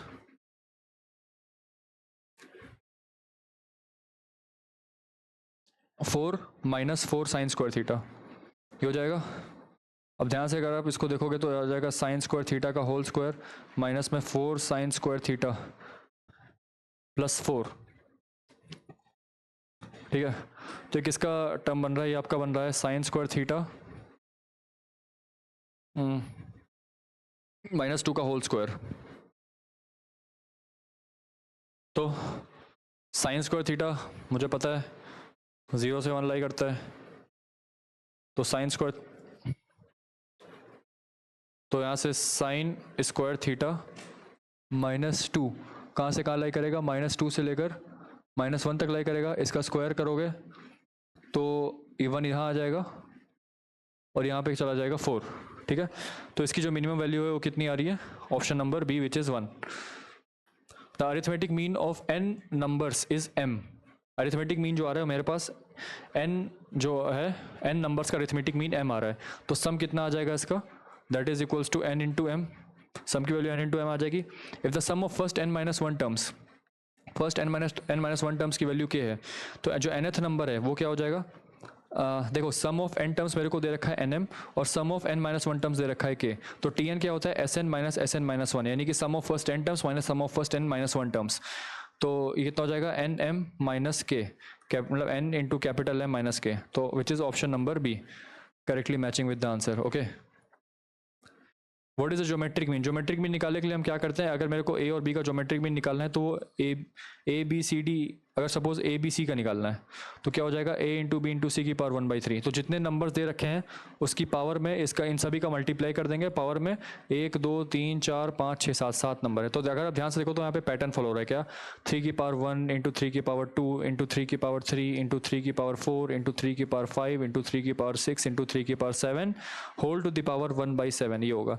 अब सारे के सारे पावर्स को एडअप करेंगे तो आएगा 10 8 8 8 सॉरी 8 8 8 3 की पावर 28, 3 की पावर 28 इंटू 1/7 दैट इज 4, तो 3 की पावर 4, 3 की पावर 4 कितना हो जाएगा 81, ऑप्शन नंबर ए, ठीक है। अब आते हैं इस पे, a person purchases 1 kg of tea powder from each of the 4 places A B C D at the rate of ₹1000 पर kg। पर्सन क्या कर रहा है, इसको मैं रफ में कर देता हूँ, ठीक है, ताकि आपको अच्छे से समझ में आ जाए। क्वेश्चन में ये बोल के रखा हुआ है कि पर्सन जो है वो 1 kg of tea powder purchase कर रहा है, right. Person is purchasing 1 kg of tea powder, 1 kg of tea powder from A B C D. A का रेट क्या दे रखा है 1000 पर kg, बी का रेट दे रखा है 1000 पर 2 kg, सी का रेट दे रखा है 1000 पर 3 kg, डी का रेट दे रखा है 1000 पर 4 kg। ठीक है, अब क्वेश्चन में हमसे ये पूछ रहा है कि x kg of tea powder in 1000 rupees, then what is the value of x। तो ध्यान से देखिए, अगर वो पर्सन जो है ए बी सी डी चारों स्टोर के पास गया और उन चारों स्टोर से उसने एक एक केजी ऑफ टी पाउडर लिया, यानी कि उसने हर एक स्टोर से 1 kg ऑफ टी पाउडर लिया, तो ए से उसको 1000 रुपये पड़ा, 1000 पर केजी। दूसरा, यहाँ से 2 kg 1000 में मिल रहा है, तो 1 kg 500 में मिलेगा, that means 500 per KG. Hey from here we can 1 2 4 and 5, ये पर 4 kg है और ये 5 kg है। ठीक है, ये ध्यान रखिएगा, पर केजी ये हो जाएगा पर केजी प्लस। अब देखो 4 kg 1000 रुपीज़ में 4 kg मिला है, तो 1 kg कितने का होगा, 250 ग्राम्स 250 kg, 1 kg जो है 250 रुपीज़ का हो जाएगा। प्लस में अगर ये 5 kg 1000 रुपये में बिक रहा है, तो 1 kg कितना हो जाएगा 200 रुपये में, है ना, 2000 पर केजी। तो दैट अमाउंट्स टू, अगर उसने चारों के चारों स्टोर से उसने 1 kg पाउडर लिया, तो उसको कितना कॉस्ट पड़ा, 1950। जब आप सबको ऐड अप कर दोगे तो 1950 पड़ा, और उसके पास कितना आया टोटल, 4 kg आया, उसको टोटल कितने का पड़ा, 1000 का। लेकिन हमसे क्या पूछ रहा है, 1000 में कितना आएगा। कहने का मतलब है कि अगर 1950 में 4 kg आ रहा है, तो 1000 में कितना आएगा, that is equals to 4/1950 into 1000। तो इसको सॉल्व करेंगे तो आएगा 5 9 तो 20, दैट इज इक्वल्स टू 80/39। अगर आप 39 को 80 से डिवाइड करोगे, कितना kg आएगा, 78 20.00, तो 39 इंटू 5 195, तो नियरली जो है आपका वो 2.05 के समथिंग अप्रॉक्स में आ रहा है, तो इसका आंसर 2.05 है। ठीक है, तो ये वाला जो क्वेश्चन था मेरे पास, ये वाला, इसका आंसर कितना हो जाएगा, 2.05 जो है इसका आंसर हो जाएगा option number C. Next, what is the sum of the largest and the smallest 4 digit numbers made by using single digit prime numbers. तो स्मॉलेस्ट नंबर क्या हो जाएगा, अगर मैं सिर्फ प्राइम डिजिट्स को बोलूँ, प्राइम डिजिट्स मेरे पास क्या क्या हो जाएंगे, 2 सबसे छोटी, फिर उससे छोटी कौन सी हो जाएगी 3, फिर मतलब उससे बड़ी लेकिन सबसे छोटी 2 3 5 7, ये मेरे पास स्मॉलेस्ट प्राइम नंबर है जो बन सकता है, स्मॉलेस्ट नंबर है जो कि प्राइम डिजिट से बन सकता है। लार्जेस्ट नंबर क्या बनेगा, इसी को रिवर्स कर दीजिए, सबसे बड़ा prime number single digit prime number कौन सा, सिंगल डिजिट बोला, ठीक है, सिंगल डिजिट प्राइम नंबर। तो सबसे बड़ा सिंगल डिजिट प्राइम नंबर है 7, फिर उससे छोटा कौन सा है 5, उससे छोटा कौन सा है 3, उससे छोटा कौन सा है 2। जब आप दोनों को ऐड अप करोगे तो आपको मिल जाएगा sum of the largest and the smallest 4 digit numbers. ठीक है, दोनों को ऐड करने के बाद तो कितना हो जाएगा 9 8 8 9। तो सम करने के बाद मेरे पास कितना है, which is option number D. ठीक है, what is the reminder when this particular power is divided by 28। देखिए बहुत ही सिंपल है, अगर देखो 28 किसके पास है, 27 के पास है, 27 क्या होता है 3 क्यूब, तो इसको आप लिख सकते हो 3 की पावर 3 इंटू ये कितना हो जाएगा 8 5, तो 3 की पावर 3 इंटू 85, 3 की पावर 3 को मैं लिख सकता हूँ 27 की पावर 85, 27 जो कि 28 के पास है इसको मैं लिख सकता हूँ 28 माइनस 1 की पावर 85 20। अब देखो इसको बाइनॉमियली जब आप एक्सपेंड करोगे तो सारे के सारे टर्म्स जो हैं वो 28 से डिविजिबल होंगे एक्सेप्ट द लास्ट टर्म, जो लास्ट टर्म है वही रिमाइंडर देता है। तो लास्ट टर्म मेरे पास क्या है, वो आ जाएगा आपके पास 85C 85 28 की पावर 0 और -1 की पावर 85, तो मेरे पास क्या बचेगा -1। अब इसको मेरे को मॉड्यूलस करना है 28 से, तो इसका आंसर कितना आ जाएगा -1 + 28 which is 27, answer number D. What is the value of x when it leaves a remainder 0 when divide by 9। अगर देखिए ध्यान से 100 को मैं क्या लिख सकता हूँ 99 + 1 की पावर 97। तो इन सभी बाइनोमियल टर्म्स के सारे एक्सप्रेशन 9 से डिवाइड होंगे एक्सेप्ट द लास्ट एक्सप्रेशन, क्योंकि इसमें 99 रहेगा ही नहीं, तो 9 किसको डिवाइड करेगा, तो लास्ट में तो सिर्फ 1 बचता है, और 1 मॉड्यूलो 9 करोगे तो 1 आएगा। ठीक है, तो यहाँ पे दो चीज़ें हो गई क्या, जब आप इसको यहाँ पे भी आप additive property of remainder theorem लगेगा, एडिटिव जो प्रॉपर्टी होती है वो रिमाइंडर थ्योरम की लग जाएगी। ठीक है, तो अगर यानी कि इन सबका अगर रिमाइंडर निकालना है तो आप इंडिविजुअल सबका रिमाइंडर निकालो और सबको ऐड करो। तो जब मैंने इसका रिमाइंडर निकाला तो मेरे पास 1 आया, तो मैं जब इसका भी निकालूंगा तब भी मेरे पास 1 आएगा, तो 1 + 1 + x + 1, और जब 1 का निकालूंगा तो 1 आएगा ही। तो यानी कि 3 प्लस एक्स। अब इस 3 प्लस एक्स को जो रिमाइंडर आ रहा है, सपोज जो x आपको दे रखा है 0 से लेकर 8 के बीच में है, तो अगर 0 से लेकर 8 के बीच में 9 है, तो जब आप x को 9 से डिवाइड करोगे तो मॉडुलस तो x ही आएगा। तो इन सभी के रिमाइंडर आ गए मेरे पास, इसका रिमाइंडर 1 आया, इसका 1 आया, इसका x आ जाएगा, इसका 1 आ जाएगा, तो मेरे पास टोटल रिमाइंडर कितना आया 3 plus x. But the thing is यहाँ पे एक चीज़ है कि ये रिमाइंडर को 0 लीव करना चाहिए। अगर रिमाइंडर को 0 लीव करना है तो मुझे इसको 9 बनाना पड़ेगा, ताकि जब ये 9 से फर्दर डिवाइड हो तो 9 को 9 से डिवाइड करने के लिए कोई रिमाइंडर आएगा ही नहीं। तो 3 प्लस एक्स को 9 बना दो, तो x को यहाँ पे रख दोगे 6, तब जाके बनेगा 9। तो answer is option number B. मुझे क्यों 9 बनाना है? क्योंकि मुझे रिमाइंडर को 0 लाना है, बिकॉज अगर ये 9 होगा तो कंप्लीटली 9 से डिविजिबल हो जाएगा, दैट्स इट। ठीक है, next 27। In a triangle A B C, D is the mid point on B C. यानी कि एक ट्राइंगल है ए बी सी, डी जो है वो mid point of B C है ना, और एंगल, अच्छा यहाँ पे हमको दे रखा है डी ऐसे, ठीक है, A B into D C is equals to A C into B D. Angle B A D की वैल्यू मेरे को अल्फा दे रखी है, और एंगल सी ए डी की वैल्यू मेरे को बीटा दे रखी है। अच्छा, तो अगर मैं ध्यान से देखो तो A B into D C की वैल्यू मेरे को दे रखी है A C into B D. आप ए सी को यहाँ ले आइए तो ए बी अपॉन ए सी बनेगा, और ये क्या बन जाएगा B D upon D C. ये अगर आपको देख के याद आ रहा हो तो ये एक प्रॉपर्टी होती है ट्राइंगल की। क्या? अगर तो कोई भी ट्राइंगल इस प्रॉपर्टी को सेटिस्फाई करता है, यानी कि A B upon A C is equals to B D upon D C, that means angle A, sorry D A जो हमारा है वो बाइसेक्टर है। ये हमारा क्या है? Angle bisector theorem, angle bisector theorem है। So D A is bisector of angle A. So अगर डी ए जो है, ये वाली जो लाइन है वो अगर इसको बाइसेक्ट कर रही है तो जाहिर सी बात है अल्फा और बीटा दोनों बराबर हो जाएंगे। ठीक है, तो answer is option number A. Let n is equals to this, a be a 10 digit number where a and b are digits. If n is divisible by 9, अगर n divisible by 9 है तो कहने का मतलब है कि इसके sum of digits 9 से divisible होने चाहिए। तो sum of digit निकालोगे तो कितना आएगा? 3 plus 3 6 plus 4 10 plus 5 15 plus 6 21 plus 7 28 plus 8 36। तो 36 plus a plus b जो है इसका sum आ गया, इस पूरे नंबर का sum आ गया। अब मेरे को बताना है कि इसको 9 से divisible है। अगर ये 9 से divisible है तो a plus b को क्या होना चाहिए जिससे कि 9 प्लस डिविजिबल हो?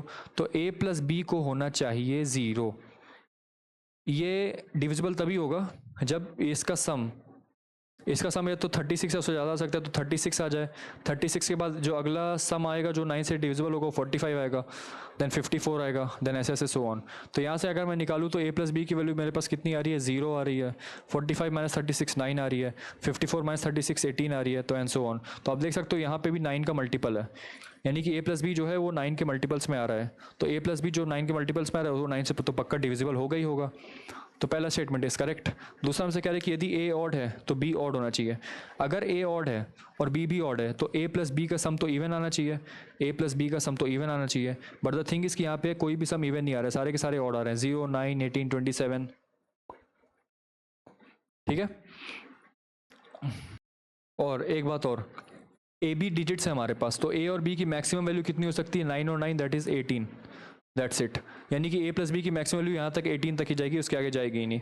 तो अगर a और if a is odd then b is odd, देखिए ये ज़रूरी नहीं है, ये हम इसको जनरलाइज नहीं कह सकते, क्योंकि अगर a ऑड होगा b अगर ऑड होगा तो a और b का जो सम है वो इवन हो जाएगा। ठीक है, अगर इवन हो रहा है तब भी डिविजिबल है। बट द थिंग इज कि फिर ये वाला केस रह जाएगा, वो सम जो है a प्लस बी वो 9 आ रहा है जो कि एक ऑड है, बट यहाँ पे 2 ऑड है, तो 2 ऑड को इवन करने के लिए ज़रूरी नहीं है कि a और b दोनों ऑड हो, एक इवन होना चाहिए और एक ऑड होना चाहिए, ये भी हो सकता है। ठीक है, ये होगा, लेकिन बट द थिंग इज कि ये जनरलाइज हम इसको नहीं बोल सकते, तो second statement is wrong, so the correct is 1 only. ठीक है, अच्छा यहाँ पे आप देखो इसकी वैल्यू को, अगर इस फॉर्म को ध्यान से देखो तो इसको मैं लिख सकता हूँ 64 प्लस 1/8, इसको मैं लिख सकता हूँ 8 प्लस 1/8, 8 प्लस 1/8 को मैं लिख सकता हूँ 2 क्यूब अपॉन 1 प्लस 2 क्यूब। तो अगर आप ध्यान से इसको और इसको कंपेयर करोगे, इसको और इसको कंपेयर करो ध्यान से, तो यहाँ से x की वैल्यू कितनी आ रही है? 2। सिमिलरली मैं इसको लिख सकता हूँ 729 प्लस 1/27, तो यहाँ से मैं इसको लिख सकता हूँ क्या? 27 प्लस 1/27 ये लिखा जा सकता है। तो ये कितना आ जाएगा? 3 क्यूब प्लस 1/3 क्यूब। अगर आप 3 क्यूब प्लस 1/3 क्यूब को इससे कंपेयर करोगे, इससे, तो यहाँ से निकल के आ रहा है कि y की वैल्यू कितनी है 3, y की वैल्यू 3 आ गई, x की वैल्यू 2 हो गई, तो xy की वैल्यू कितनी आ जाएगी, ऑप्शन नंबर बी। ठीक है, तो इसलिए आपको 30 तक के स्क्वायर्स और 30 तक के क्यूब्स और 40 तक के स्क्वायर्स याद होने चाहिए, ताकि झटपट इसको कर सकें। If 11x + 5y is a prime number where x and y are natural numbers, what is the minimum value of x + y? Minimum value of x + y, suppose यहाँ पे मैं हिट एंड ट्रायल करता हूँ, x + y को मैंने 3 रखा, x + y यदि मेरे पास 3 है तो मेरे पास पेयर क्या क्या आ जाएंगे, 2, 1 और 1, 2। अब 1, 2, 1 को यहाँ रखता हूँ तो यहाँ कितना आ जाएगा, 22 + 5 27, 27 तो प्राइम नंबर नहीं है। अगर 1, 2 रखता हूँ तो 1, 11 + 10 21, 21 भी प्राइम नंबर नहीं है, तो 3 तो गया, 3 नहीं होगा। 4 रखूँ मैं तो 4 की वैल्यू कितनी हो जाएगी, यहाँ से क्या क्या पॉसिबल कॉम्बिनेशन है, 1, 3, 3, 1 और 2, 2। ठीक है, तो 1, 3 रखूँगा तो आएगा 11 + 15 26, ये तो प्राइम नंबर नहीं है। 33 + 5 38, ये भी प्राइम नंबर नहीं है। 2, 2, अगर मैं यहाँ पे 2, 2 रखता हूँ तो कितना हो जाएगा, 22 + 10 32, तो 22 + 32 मतलब सॉरी जो भी नंबर आएगा, सॉरी 11 + 22 + 10 = 32। अब 32 जो है प्राइम नंबर तो है नहीं, 32 प्राइम नंबर नहीं तो 4 भी नहीं होगा। अगर मैं 5 को रख के देखूँ तो इसका क्या क्या बन सकता है, 2, 3, 3, 2, 1, 4 और 4, 1, ये बन सकता है। तो अगर मैं 2, 3 रखूँ तो यहाँ पे 2, 3 रखूँगा तो कितना आ जाएगा, 22 + 15, 22 + 15 इज 37, और हमको पता है कि 37 एक प्राइम नंबर होता है।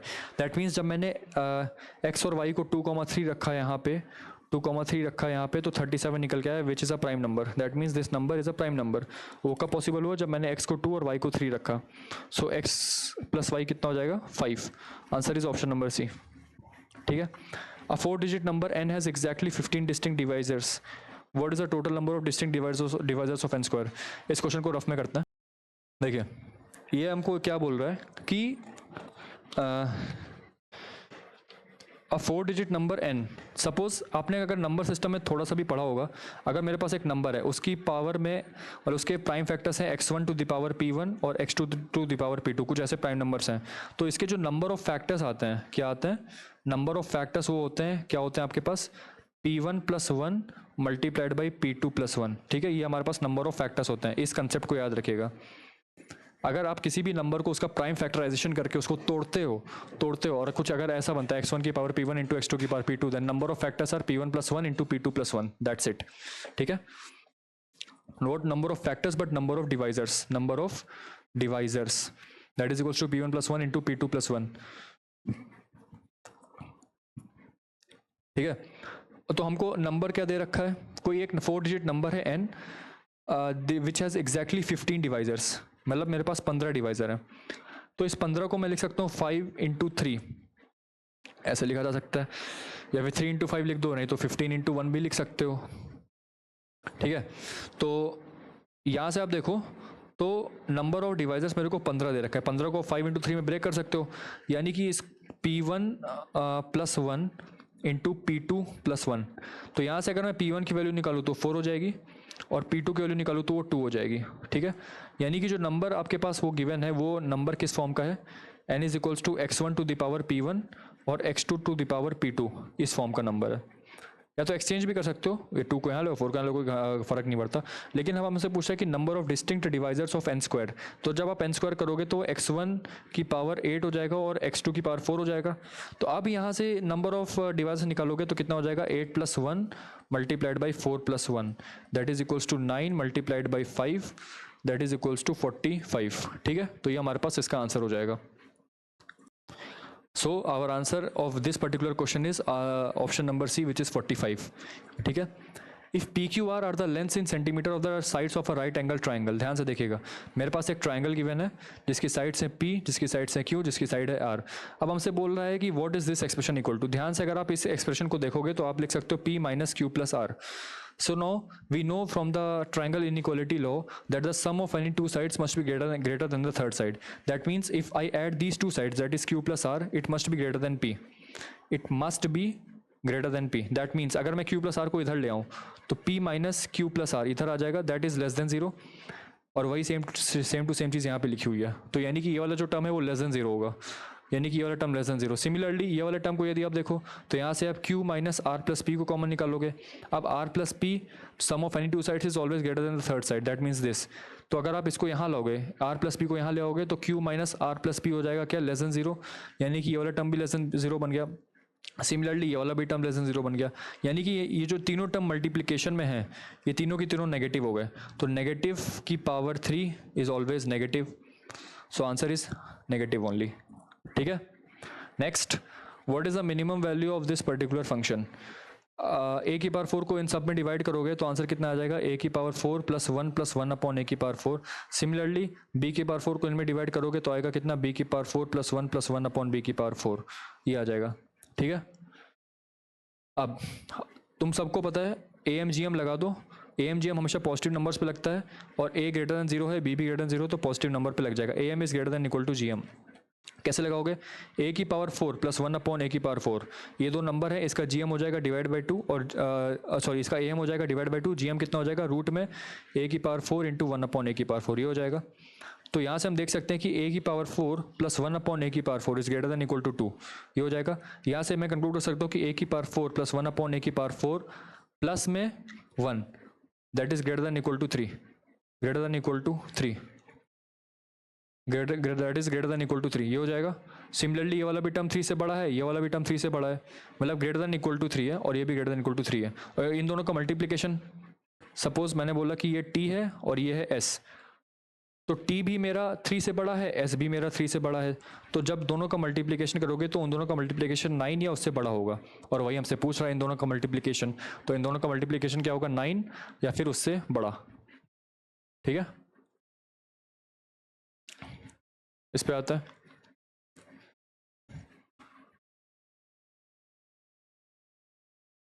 In a class containing 200 students, n students prefer both tea and coffee, यानी कि n of t intersection c कितना है, n, और फिर n ऑफ c कितना है, कॉफ़ी का कितना दे रखा है 2n, और n ऑफ t का कितना दे रखा है 3n।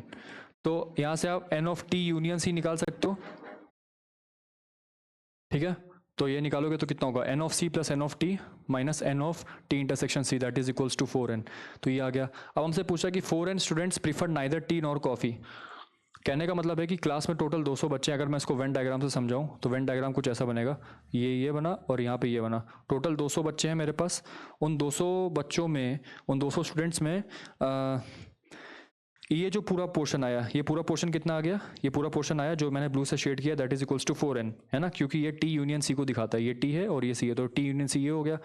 तो अब बचे हुए स्टूडेंट्स कितने हो जाएंगे, -4n, ये बचे हो जाएंगे, और उसकी वैल्यू कितनी दे रखी है हमको 4n, तो ये वाला 4n ये हो जाएगा। तो यहाँ से 200 की वैल्यू कितनी हो जाएगी 8n, n की वैल्यू कितनी हो जाएगी 25, ऑप्शन बी। ठीक है, let ABC be a triangle with area 36 square centimetre.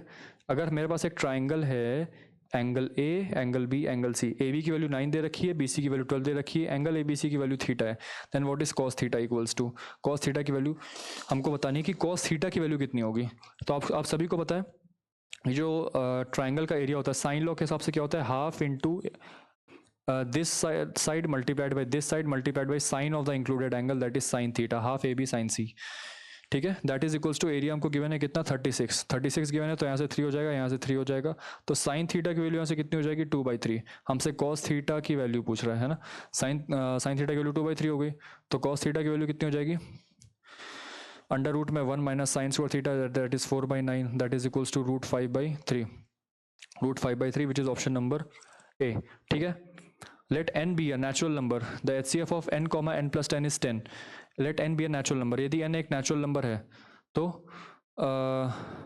HCF कितना, HCF अगर 10 होना है तो उसमें 10 का तो पावर रहेगा, और 10, 20, 30, 40 के अलावा किसी नंबर को ले नहीं सकते। सपोज मैंने 10 से स्टार्टिंग करी नेचुरल नंबर 10 की, और अगला नंबर क्या हो जाएगा 20, इन दोनों का HCF 10 आएगा और LCM कितना आ जाएगा 20। Now this LCM is less, LCM is a 2 digit number, या अब नो नेक्स्ट नंबर में 20,30 ले लेता हूँ, 20,30 लिया तो इसका भी HCF 10 आएगा, बट इसका LCM कितना आ जाएगा 60, अभी भी वो 2 डिजिट नंबर है। ठीक है, अगर मैं नंबर लेता हूँ 30,40, 30,40 लिया तो इसका एलसीएम कितना आएगा 10, बट इसका एचसीएफ कितना, सॉरी इसका एचसीएफ आ जाएगा 10, बट इसका एलसीएम कितना आ जाएगा 120, but 120 is not a 2 digit number, so 120 ये वाला केस तो नहीं लोगे। 40,50 लोगे तो इसका एचसीएफ भी 10 आएगा, बट द थिंग इज कि यहाँ पे इसका जो एलसीएम जो कि 200 है वो भी आपका 3 डिजिट नंबर है, ये भी नहीं आएगा। तो इसके बाद से जितने भी आपके पास 10 के नंबर्स आएंगे, जो 10 50,60 60,70 70,80 80,90 वो सब के सब जो है आपका एचसीएफ तो 10 आ जाएगा, बट उसका जो एलसीएम है वो एक 3 डिजिट नंबर आएगा, ठीक है, वो एक 3 डिजिट नंबर आएगा। तो बस इन दोनों केसेस को छोड़ के बाकी मेरे को और कहीं ऐसा केस नहीं मिला है जिसका एलसीएम जो है 2 डिजिट नंबर है। इन दोनों ही केस में एलसीएम मेरे को 2 डिजिट नंबर मिल रहा है, तो इसका आंसर हो जाएगा ओनली 2 केसेस आर पॉसिबल, ठीक है। नेक्स्ट पे आते हैं, what is the HCF of this particular number.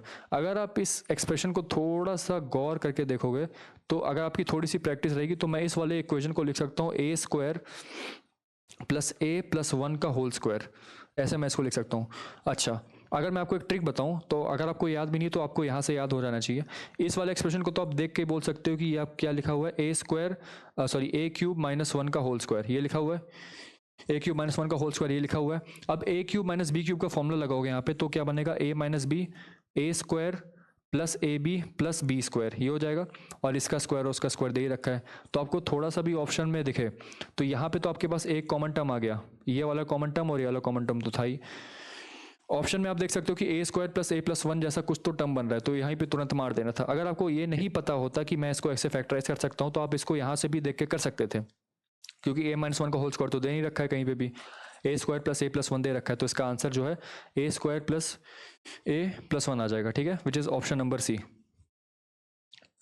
If the roots of the equation are equal, if the roots are equal, then we have to just simply make the discriminant equal to 0. That means minus of k minus 2 इसका whole square minus 4 times this into k minus 1 that is equal to 0. तो आ जाएगा k square plus 4 minus 4k minus 4k plus 4, that means k square minus 8k plus 8 that is equal to 0, है ना। तो कितना आ जाएगा ये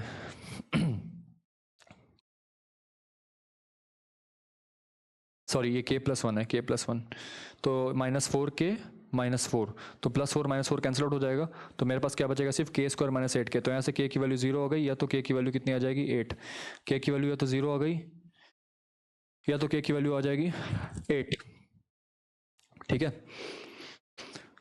तो आंसर हो जाएगा 0,8। इस वाले पे आते हैं, सिंपली कुछ नहीं करना है, फिर से वही थीटा को 45 रख दो, थीटा को 45 रखने के बाद ये तो अपने आप आउट हो जाएगा, ऊपर आएगा 1, नीचे आएगा क्या cos 45 प्लस साइन 45 कितना होगा 1/√2, प्लस में 1/√2 माइनस में 1, ये आ जाएगा इधर, और ये आ जाएगा आपका cot 45 यानी कि 1 माइनस 1 कोसेक थीटा हो जाएगा √2। तो आपके नीचे क्या आ जाएगा 1/√2 प्लस यानी कि हो जाएगा √2 माइनस 1, और ऊपर क्या है माइनस में √2 minus 1, √2 minus 1 √2 minus 1 cancel out हो गया, तो फाइनल आंसर क्या आ जाएगा 1 माइनस 1, ठीक है। तो इसको आपको सॉल्व नहीं करना है, इसको आपको जो है सॉल्व नहीं करना है, सो यहाँ पे बस सिंपली आप थीटा की एक वैल्यू रखो, एक पॉसिबल वैल्यू सबसे आसान होता है, थीटा को 45 रख दो। थीटा को जब आप 45 रखोगे तो आप सिंपली इस एक्सप्रेशन को सॉल्व करो और आंसर लो। हमारे क्वेश्चन में तो कोई कंस्ट्रेंट दे नहीं रखा है कि थीटा की वैल्यू यहाँ से यहाँ लाई कर रही है, यहाँ से लाई कर रही है, तो जब कुछ भी नहीं दे रखा है तो cos थीटा को 45 रख के इसको सॉल्व कर लो, चाहे तो 0 भी रख के सॉल्व कर सकते हैं, ठीक है। नेक्स्ट पे आता है, एक मिनट वाला ऊपर छूट गया, हाँ ये इस वाले एक्सप्रेशन को ध्यान से अगर आप देखो तो ऊपर मैं साइन थीटा कॉमन ले लूँ, साइन थीटा को मैं कॉमन लूँगा तो मेरे पास आएगा 1 minus 2 sine square theta, 1 minus 2 sine square theta, नीचे मैं cos थीटा कॉमन ले लूँगा तो मेरे पास क्या बचेगा 2 cos स्क्वायर थीटा माइनस 1। तो दोनों के दोनों ही कट आउट हो जाएंगे, क्यों, क्योंकि दोनों के दोनों that are equals to cos theta, cos 2 theta का दोनों फॉर्मूला लगेगा, ठीक है। तो ये कितना हो जाएगा that is equals to tan theta, ठीक है, ये tan थीटा हो जाएगा। नेक्स्ट वाले सवाल पे आता है, क्या बोल रहा है, the mean weight of 150 students in a class is 60 kg। तो मीन वेट अगर इतना दे रखा है तो सम ऑफ वेट्स कितने हो जाएंगे, टोटल बच्चों के सम ऑफ वेट्स कितने हो जाएंगे, 9000 हो गए। हमसे बोल रहा है कि mean weight of boys in the class is 70 kg। अगर मैं गर्ल्स को x मानता हूँ, ठीक है, गर्ल्स को अगर मैंने x माना तो बॉयज़ कितने हो जाएंगे, 150 minus X, 150 minus X. The mean weight of the boys in the class is 70 kg। Mean weight जो है 70 kg दे रखा है बॉयज़ का, तो सम कितना हो जाएगा बॉयज़ का, that is equals to 70 into 150 minus X. ये करेंगे तो 7 5 35 53 105 00 माइनस 70x, ये हो जाएगा। गर्ल्स का मीन वेट कितना दे रखा है, तो गर्ल्स का मीन वेट 55 है, तो 55 इंटू एक्स हो जाएगा पूरा सम, गर्ल्स का सम, और ये क्या हो जाएगा बॉयज़ का सम। बॉयज़ का सम ये दे रखा है, गर्ल्स का सम ये है। जब मैं इन दोनों को ऐड अप करूंगा तो मेरे पास आ जाएगा 10500 माइनस 70x प्लस 55x, कितना आ जाएगा माइनस में 15x। तो ये हमारे पास आ गया टोटल वेट। टोटल वेट किसके बराबर दे रखा है मेरे को, 9000 के बराबर दे रखा है। तो इसको जब आप इक्वेट करोगे तो आएगा 1500 इज इक्वल्स टू 15x। तो यहाँ से x की वैल्यू कितनी आ जाएगी 100। x की वैल्यू सिंपली जो है कितनी आ गई 100, यानी कि गर्ल्स हैं क्लास में 100 और बॉयज़ हैं क्लास में 150 माइनस 100 दैट इज़ 50। तो जब आप इन दोनों को डिवाइड करोगे, इनका रेशियो लोगे तो कितना आ जाएगा 50 upon 100 that is 1:2 which is option number A. ठीक है। Two towers A and B of height 23 metre apart and 11 metre respectively. Two towers है मेरे पास 23 मीटर हाइट के, एक 23 मीटर हाइट का है और एक 11 मीटर हाइट का है। ठीक है, ये दोनों ऐसे खड़े हुए हैं और 9 मीटर अपार्ट है। ये 23 है और ये 11 है। तो यहाँ से यदि मैं लाइन खींचूँ ऐसे तो ये वाली बची हुई हाइट कितनी हो जाएगी 12, क्योंकि ये 11 है और ये 9 है। और क्या बोल रहा है, a straight rod is joined to the two tops of the towers, a monkey sitting on the top of A. यानी कि यहाँ पे ये वाला टावर ए है, ये वाला टावर बी है, इन दोनों के टॉप्स को मैंने यहाँ पे ऐसे जोड़ा, इन दोनों टॉप्स को मैंने यहाँ पे जोड़ा। तो जो मंकी आएगा, मंकी यहाँ से यहाँ जा रहा है, मंकी को 5 मिनट लग रहे हैं, मंकी को 5 मिनट लगे यहाँ से यहाँ जाने में। तो यहाँ से यहाँ जाने की डिस्टेंस क्या है, तो ये √9² प्लस 12², तो ये 15 मीटर है। अब 15 मीटर को मैं सेंटीमीटर में कन्वर्ट कर लेता हूँ तो सेंटीमीटर ये हो जाएगा, और 5 मिनट्स को मैं 60 सेकंड्स में कन्वर्ट कर लेता हूँ तो ये हो जाएगा। तो कितना हो जाएगा, ये हो जाएगा 3 और ये हो जाएगा 3, ये हो जाएगा 5 और ये हो जाएगा 3 से 3 कैंसिल। तो मेरे पास क्या आ गया 5 सेंटीमीटर पर सेकेंड जो है मेरे पास स्पीड आ गया, यानी कि 1 सेकेंड में 5 सेंटीमीटर की तरफ से जा रहे हैं। ठीक है, next, a spherical wooden ball of radius r is to be divided into 8 identical parts by cutting by planes passing through the same diameter। देखिए ये क्वेश्चन थोड़ा सा विजुअलाइजेशन का पावर है। अगर मेरे पास एक ऑरेंज है, सपोज ऑरेंज आप जानते हैं संतरा जिसको हम खाते हैं, अगर मेरे पास एक ऑरेंज है तो सबसे पहले हम क्या करते हैं, हम उसको काटते हैं, किसी एक डायरेक्शन से हम उसको काटते हैं। ठीक है, हमने काटना स्टार्ट किया, तो जब मैंने सपोज मैंने इस वाले प्लेन से काटा तो मेरे पास इसके दो मेरे पास आएंगे, दो सेमी सर्कल आ जाएंगे। मतलब एक बड़े स्फीयर को मैंने अगर आधे में काटा इस डायमीटर के लॉन्ग, हमसे क्या बोल रहा है कि spherical is divided into 8 identical parts by cutting by planes passing through the same diameter. Same diameter वाली बात यहाँ पे देखनी पड़ेगी। कैसे, अगर मैंने बोला कि मैंने इस स्फीयर को, सपोज इसको आप ऑरेंज वालों, मैंने इसको इस प्लेन के अकॉर्डिंग काटा, ये प्लेन जो है ये जो डायमीटर है ये इस प्लेन पे लाई कर रहा है, तो मेरे पास दो स्फीयर आ जाएंगे, एक ऐसे आएगा और एक ऐसे आ जाएगा। मैंने इसको ऐसे काटा था, ठीक है, ऐसे। ठीक है, अब इसी डायमीटर के अकॉर्डिंग जो ये वाला डायमीटर है, हम एक पीस और कर देंगे। एक पीस मैंने इसका और किया, अब मैं इस वाले का दिखा रहा हूँ। ठीक है, जब मैंने इसका एक पीस और किया तो आप देखोगे कि स्फीयर का एक साइड, मतलब एक टुकड़ा ऐसे, एक टुकड़ा कुछ तो ऐसे आएगा, है ना, एक ऐसे, मतलब इसकी एक आउटर कवरिंग, और दूसरा वाला टुकड़ा इसी का कुछ ऐसे ही आएगा, ऐसे सेम टू सेम। ठीक है, ऐसे। अब जो पील होती है ऑरेंज की, है ना, जो ऑरेंज की जो पील होती है जो यहाँ पे होती है, वो तो बाहरी जो आउटर कवर होता है वो कुछ ऐसा होता है। ठीक है, अगर आप थोड़ा सा विजुलाइज कर पा रहे हो तो जो बाहर आउटर कवर होता है वो होता है, बाकी जो अंदर का जो मटेरियल होता है जिससे हम लोग उसको सक करते हैं, जिसे वो, है ना, मतलब कि जिसे हम खाते हैं, तो ये वाला मटेरियल यहाँ पे होता है। तो कुछ ऐसा दिखता है, अगर आपने कभी भी देखा हो संतरे को, तो जब हम उसको ऐसा क्रॉस सेक्शनल में काटते हैं तो हमारे पास कुछ ये पीस बचता है। तो हमसे इसी का एरिया पूछ रहा है, हमसे बेसिकली ये पूरे के पूरे 8 पार्ट, कुछ तो 8 पार्ट ऐसे बनेंगे, और वही जो लेटेस्ट मतलब जो 8 पार्ट बनेगा उसका हमसे पूछा सरफेस एरिया क्या होगा। तो अगर आप इस पीस को ध्यान से देखेंगे, ध्यान से अगर आप इस पीस को देखोगे तो बाहर वाला जो सरफेस है वो तो कर्व सरफेस एरिया हो जाएगा। जो बाहर वाला जहाँ पे आपका छिलका होता है, जो छिलका होता है वो तो आपका ये कर्व सरफेस एरिया हो जाएगा। किसका? ये बड़े वाले स्फीयर का जो कर्व सरफेस एरिया आ रहा था। इस बड़े वाले स्फीयर का कर्व सरफेस एरिया क्या हो जाएगा? कर्व सरफेस एरिया का हो जाए टोटल सरफेस एरिया को, बात तो एक ही होती है, 4 पाई r²। 4 पाई r² किसका? इसका। बट द थिंग इज कि हमने उसको 8 आइडेंटिकल पार्ट्स में डिवाइड कर दिया है, तो हर एक सरफेस एरिया का कितना हो जाएगा? हर एक पार्ट का जो सरफेस एरिया कितना हो जाएगा? πr²/8, πr²/2। तो πr²/2 जो है सिर्फ और सिर्फ इसका आया है, इसका πr²/2 ये आया है मेरे पास कर्व सरफेस एरिया या फिर लेटरल सरफेस एरिया, ठीक है। बट द थिंग इज कि हमें अब ये भी निकालना है, ये वाला जो पार्ट है, ये वाला जो पार्ट है हमको निकालना है। इस वाले पार्ट को निकालने के लिए हम क्या करेंगे? अभी आपका सर्कुलर सेक्शनल एरिया है, तो सर्कुलर सेक्शनल एरिया मतलब कि पाई, अब देखो ये आपका सेमी सर्कल है, ये आपको दिख गया कि आपका सेमी सर्कल है, 2 सेमी सर्कल है, ये वाला एक ही सेमी सर्कल ये रहा और एक सेमी सर्कल ये वाला रहा। तो 2 सेमी सर्कल है, तो 2 इंटू सेमी सर्कल का एरिया कितना होता है? π/2 इंटू r²। अब देखो क्वेश्चन में इसीलिए बोला था हमसे कि सेम डायमीटर है। अब हम अगर हम सेम डायमीटर के अलॉन्ग ही काट रहे हैं, अगर हम सेम डायमीटर के अलॉन्ग में ही काट रहे हैं तो इसका मतलब ये हुआ कि रेडियस तो सेम रहेगा, तो रेडियस सेम रहने दो, तो 2 से 2 कट गया तो πr² आ गया। तो बस इसका आ गया πr², इसका आ गया πr²/2, दोनों को एडअप कर दोगे तो कितना आ जाएगा? 3/2 πr²। तो ठीक है, इसमें थोड़ा सा विजुअलाइजेशन लगना था, तो इसका आंसर कितना हो जाएगा? 3/2 πr²। नेक्स्ट वाले पे आते हैं। A trolley with 2 wheels 1 metre apart. मेरे पास एक ट्रॉली है, it is moving clockwise on the circular track. एक सर्कुलर ट्रैक है मेरे पास ऐसे, ये हमारे पास एक सर्कुलर ट्रैक है, ठीक है। अच्छा, इसको ऐसे बना देते हैं,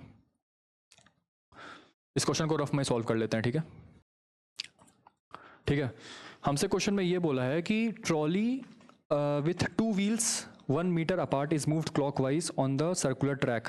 एक सर्कुलर ट्रैक है मेरे पास ऐसे, वो इस सर्कुलर ट्रैक पे घूम रहा है, ठीक है, वो सर्कुलर ट्रैक पे घूम रहा है ऐसे, और यहाँ पे, तो यहाँ पे एक्चुअली, तो यहाँ पे हमारे पास एक ट्रॉली घूम रही है। ट्रॉली के कुछ ऐसा है हमारे पास इसका डायमेंशन, ठीक है। ट्रॉली ऐसे ऐसे घूम रही है, ऐसे ऐसे घूम रही है। तो इसका जो इनर डायमीटर है वो कितना दे रखा है? 50, और इसका जो आउटर डायमीटर है, सॉरी आउटर जो रेडियस है वो दे रखा है 51। वाई? Because this is 1। तो इनडायरेक्टली हमको ये समझना पड़ेगा कि ये जो है 50 रेडियस का, इसका जो राइट वाला है, इसका जो राइट वाला व्हील है ना, इसका जो राइट वाला व्हील है वो 50 रेडियस के सर्कल पे घूम रहा है, और इसका जो लेफ्ट वाला है वो 51 रेडियस के सर्कल पे घूम रहा है, ठीक है। अच्छा, और एक चीज़ कि ये जो राइट वाला व्हील है कितना डिस्टेंस कवर कर रहा है? 2 इंटू पाई इंटू आर, ये इतना डिस्टेंस कवर कर रहा है, ठीक है। और ये तो हो गया ग्राउंड के हिसाब से। अब इसके व्हील के हिसाब से देखें तो वो S is equals to R theta cover करना चाह रहा है, मतलब कि S की वैल्यू जो है वो आर थीटा जो होती है, जितना कि उसका व्हील का रिम कवर कर रहा है, यानी कि एक रिवॉल्यूशन में। तो अगर n रिवॉल्यूशन है तो n हो जाएगा, ठीक है। तो that is equals to r into N into theta, ये दे रखा है। तो 2 into pi into 50 that is equals to, radius कितना है व्हील का? That is 1 foot. 1 फुट हमको दे रखा है, मल्टीप्लाइड बाई n हमको दे रखा है 1000 टाइम्स। 1000 टाइम्स है थीटा, थीटा किस में है? थीटा आपका रेडियंस में है, तो थीटा रेडियंस में कितना हो जाएगा? 2 पाई रेडियंस। तो 2 पाई से यहाँ 2 पाई से कैंसिल आउट हो जाएगा, तो 1 फुट की वैल्यू यहाँ से कितनी आ जाएगी मेरे पास? 0 से 0 गया, और ये कितना हो जाएगा? 20 हो जाएगा, ठीक है। तो 1 फुट की वैल्यू कितनी आ जाएगी? 1/20 आ जाएगी। इसी चीज़ को हम यूज़ करेंगे नेक्स्ट वाले पार्ट को सॉल्व करने में। तो नेक्स्ट वाला पार्ट हमसे ये बोल रहा है कि how many times will the other wheel turn. तो अदर व्हील के लिए भी हम लगा देते हैं, बस इसके लिए क्या क्या चेंज हो जाएगा मेरे पास? इसके लिए मेरे पास बस ये 51 वाला पार्ट चेंज हो जाएगा। तो ये 51 कवर कर रहा है, तो 2 pi into 51 that is equals to n into R into theta, यानी कि जो लेफ्ट वाला व्हील है वो कितने रिवॉल्यूशंस कवर कर रहा है ये हमको निकालना है, और इसका रेडियस हमको दे रखा है कितना? 1 फुट। 1 फुट ही हमको दे रखा है, और इंटू थीटा, थीटा रेडियंस तो 2 पाई रेडियन कवर कर ही रहा है, ठीक है। तो यहाँ पे आ जाएगा 2 पाई इंटू 51। 2 पाई से 2 पाई कैंसिल आउट हो जाएगा, 1 फुट की वैल्यू 1/20 दे ही रखी है आपको, तो ये हो जाएगा इंटू 51, तो n की वैल्यू कितनी हो जाएगी यहाँ से 51 into 20, that is equals to 1020 will be our answer. ठीक है, तो इस वाले पार्ट का आंसर कितना हो जाएगा 1020। नेक्स्ट हमसे बोला कि what is the reminder when this particular expression is divided by 1000। अगर मैं इस पर्टिकुलर एक्सप्रेशन को 1000 से डिवाइड करूंगा तो मेरा रिमाइंडर क्या आएगा। तो अगर आप ध्यान से देखो तो 75 को लिखा जा सकता है 25 इंटू 3, 72 को लिखा जा सकता है 4 इंटू 18, तो और 70 को लिखा जा सकता है 7 इंटू 10। ध्यान से इस वाले टर्म को, इस वाले टर्म को और इस वाले टर्म को जब आप तीनों को मल्टीप्लाई करोगे, यानी कि 10 इंटू 4 इंटू 25 को मल्टीप्लाई करोगे तो आपका आंसर 1000 आ जाएगा। यानी कि 1000 से मल्टीप्लाइड कोई भी नंबर में लास्ट के 3 डिजिट तो 1000 होने ही है, लास्ट के 3 डिजिट जो उस नंबर के तो 00 होने ही है, और अगर आप 1000 को 1000 से डिवाइड करोगे तो रिमाइंडर कितना, ऑब्वियसली 0 आ जाएगा, तो इसका आंसर कितना है 0। नेक्स्ट वाले पे आता है, a vertical pole of length 80 metre is situated on the horizontal plane. एक हॉरिजॉन्टल प्लेन है मेरे पास, उसके ऊपर एक 80 मीटर का वर्टिकल पोल स्थित है। The base of the pole is at P, there are 2 points A and B such that P A B are on the straight line, that is suppose this is point A and this is point B. Let the angles of elevation of top of the pole from A be alpha, from A and B be alpha and beta, where alpha is greater than beta. ठीक है, if PA is equal to 64 and AB is equal to 36, then what is the alpha plus beta equals to? alpha plus beta मेरे को निकालना है, बहुत ही simple है। अगर अल्फा प्लस बीटा मेरे को निकालना है तो यहाँ से मैं बोल सकता हूँ कि tan अल्फा प्लस बीटा है, तो tan अल्फा कितना आ जाएगा यहाँ से 80/64, that is nothing but 5/4, and tan beta कितना आ जाएगा 80/100, दैट इज इक्वल्स टू 4/5। तो tan अल्फा प्लस बीटा कितना हो जाएगा tan alpha plus tan beta, यानी कि 5/4 plus 4/5 upon 1 minus tan alpha into tan beta, यानी कि 1 माइनस 5/4 इंटू 4/5। तो यहाँ से 4 और 5 तो यानी कि नीचे आपका क्या आ जाएगा 0। जब आप इसको देखोगे तो 1 माइनस 1 0 हो गया, और नीचे जैसे 0 आ गया यानी कि इनफाइनाइट बन गया। और ये इनफाइनाइट कब हो सकता है, जब अल्फा प्लस बीटा की वैल्यू कितनी हो जाए π/2। और तो वही तो हमसे क्वेश्चन पूछा हुआ है, अल्फा प्लस बीटा की वैल्यू बताओ। तो alpha plus beta is π/2 which is equals to 90 degree. ठीक है, नेक्स्ट वाले पे आते हैं, let k be a positive integer, what is the question when this.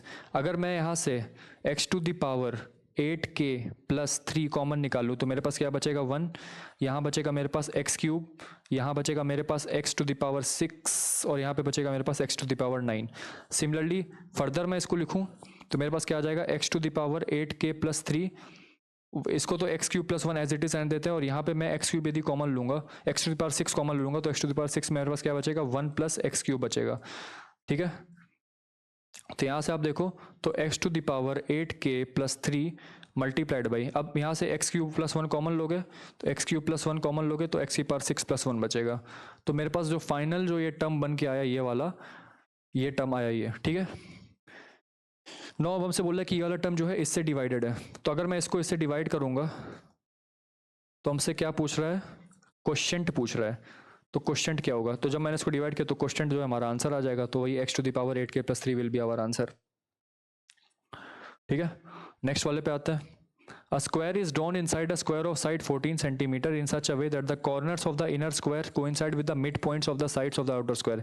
यानी कि आउटर स्क्वायर है, आउटर स्क्वायर के जो मिड पॉइंट्स है वो यहाँ पे हैं, तो यहाँ से जब मैंने इनके मिड पॉइंट्स को ज्वाइन किया तो मेरे पास एक स्क्वायर आया जो कि उनके मिड पॉइंट्स के साइड्स को कोइंसाइड कर रहा है। अब इसकी लेंथ है 14, तो इसकी लेंथ हो जाएगी 7, इसकी भी लेंथ हो जाएगी 7, अगर इसकी 7 तो इसकी 7√2, यानी कि अंदर वाले स्क्वायर का जो साइड है उसका 7√2 हो गया, आउटर वाले स्क्वायर का तो हमको 14 दे ही रखा है।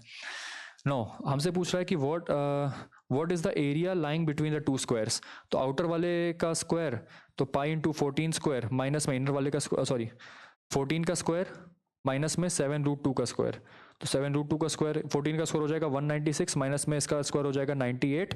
ठीक है, अब 196 माइनस 98 करेंगे तो आएगा 8, ये आ जाएगा कितना 98, तो 98 square centimetre will be the answer.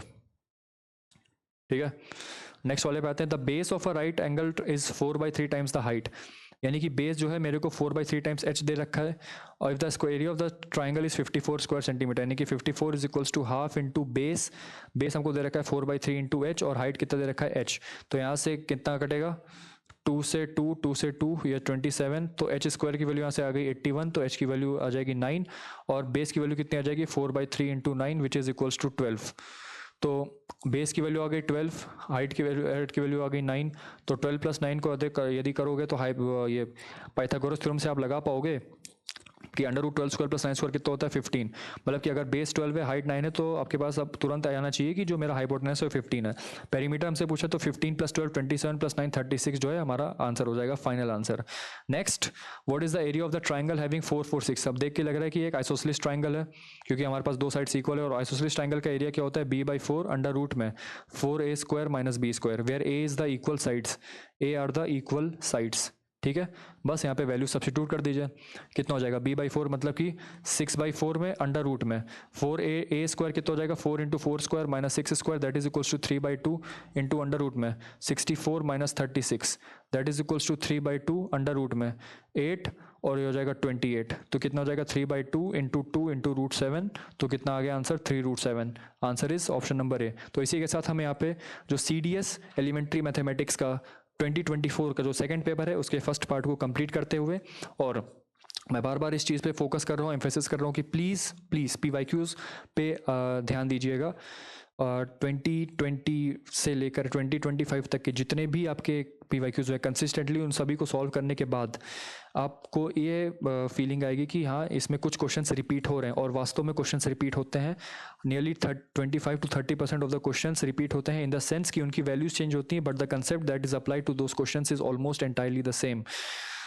ठीक है, तो अगर आपने वो क्वेश्चंस की प्रैक्टिस की होगी या करी रही होगी तो आपको एक अच्छा खासा एज मिल जाता है, टाइम आपका कम लेता है वो क्वेश्चन और जल्दी हो जाता है। तो हमारा एम क्या होना चाहिए, जितनी जल्दी हम जितने ज़्यादा नंबर ऑफ करेक्ट क्वेश्चंस को अटेम्प्ट कर पाए। हमें पूरा पेपर नहीं सॉल्व करना है, हमें नंबर ऑफ करेक्ट क्वेश्चंस को ज़्यादा करना है, मैक्सिमाइज करना है नंबर ऑफ करेक्ट क्वेश्चंस को। ठीक है, तो इसी के साथ चलते हैं, थैंक यू।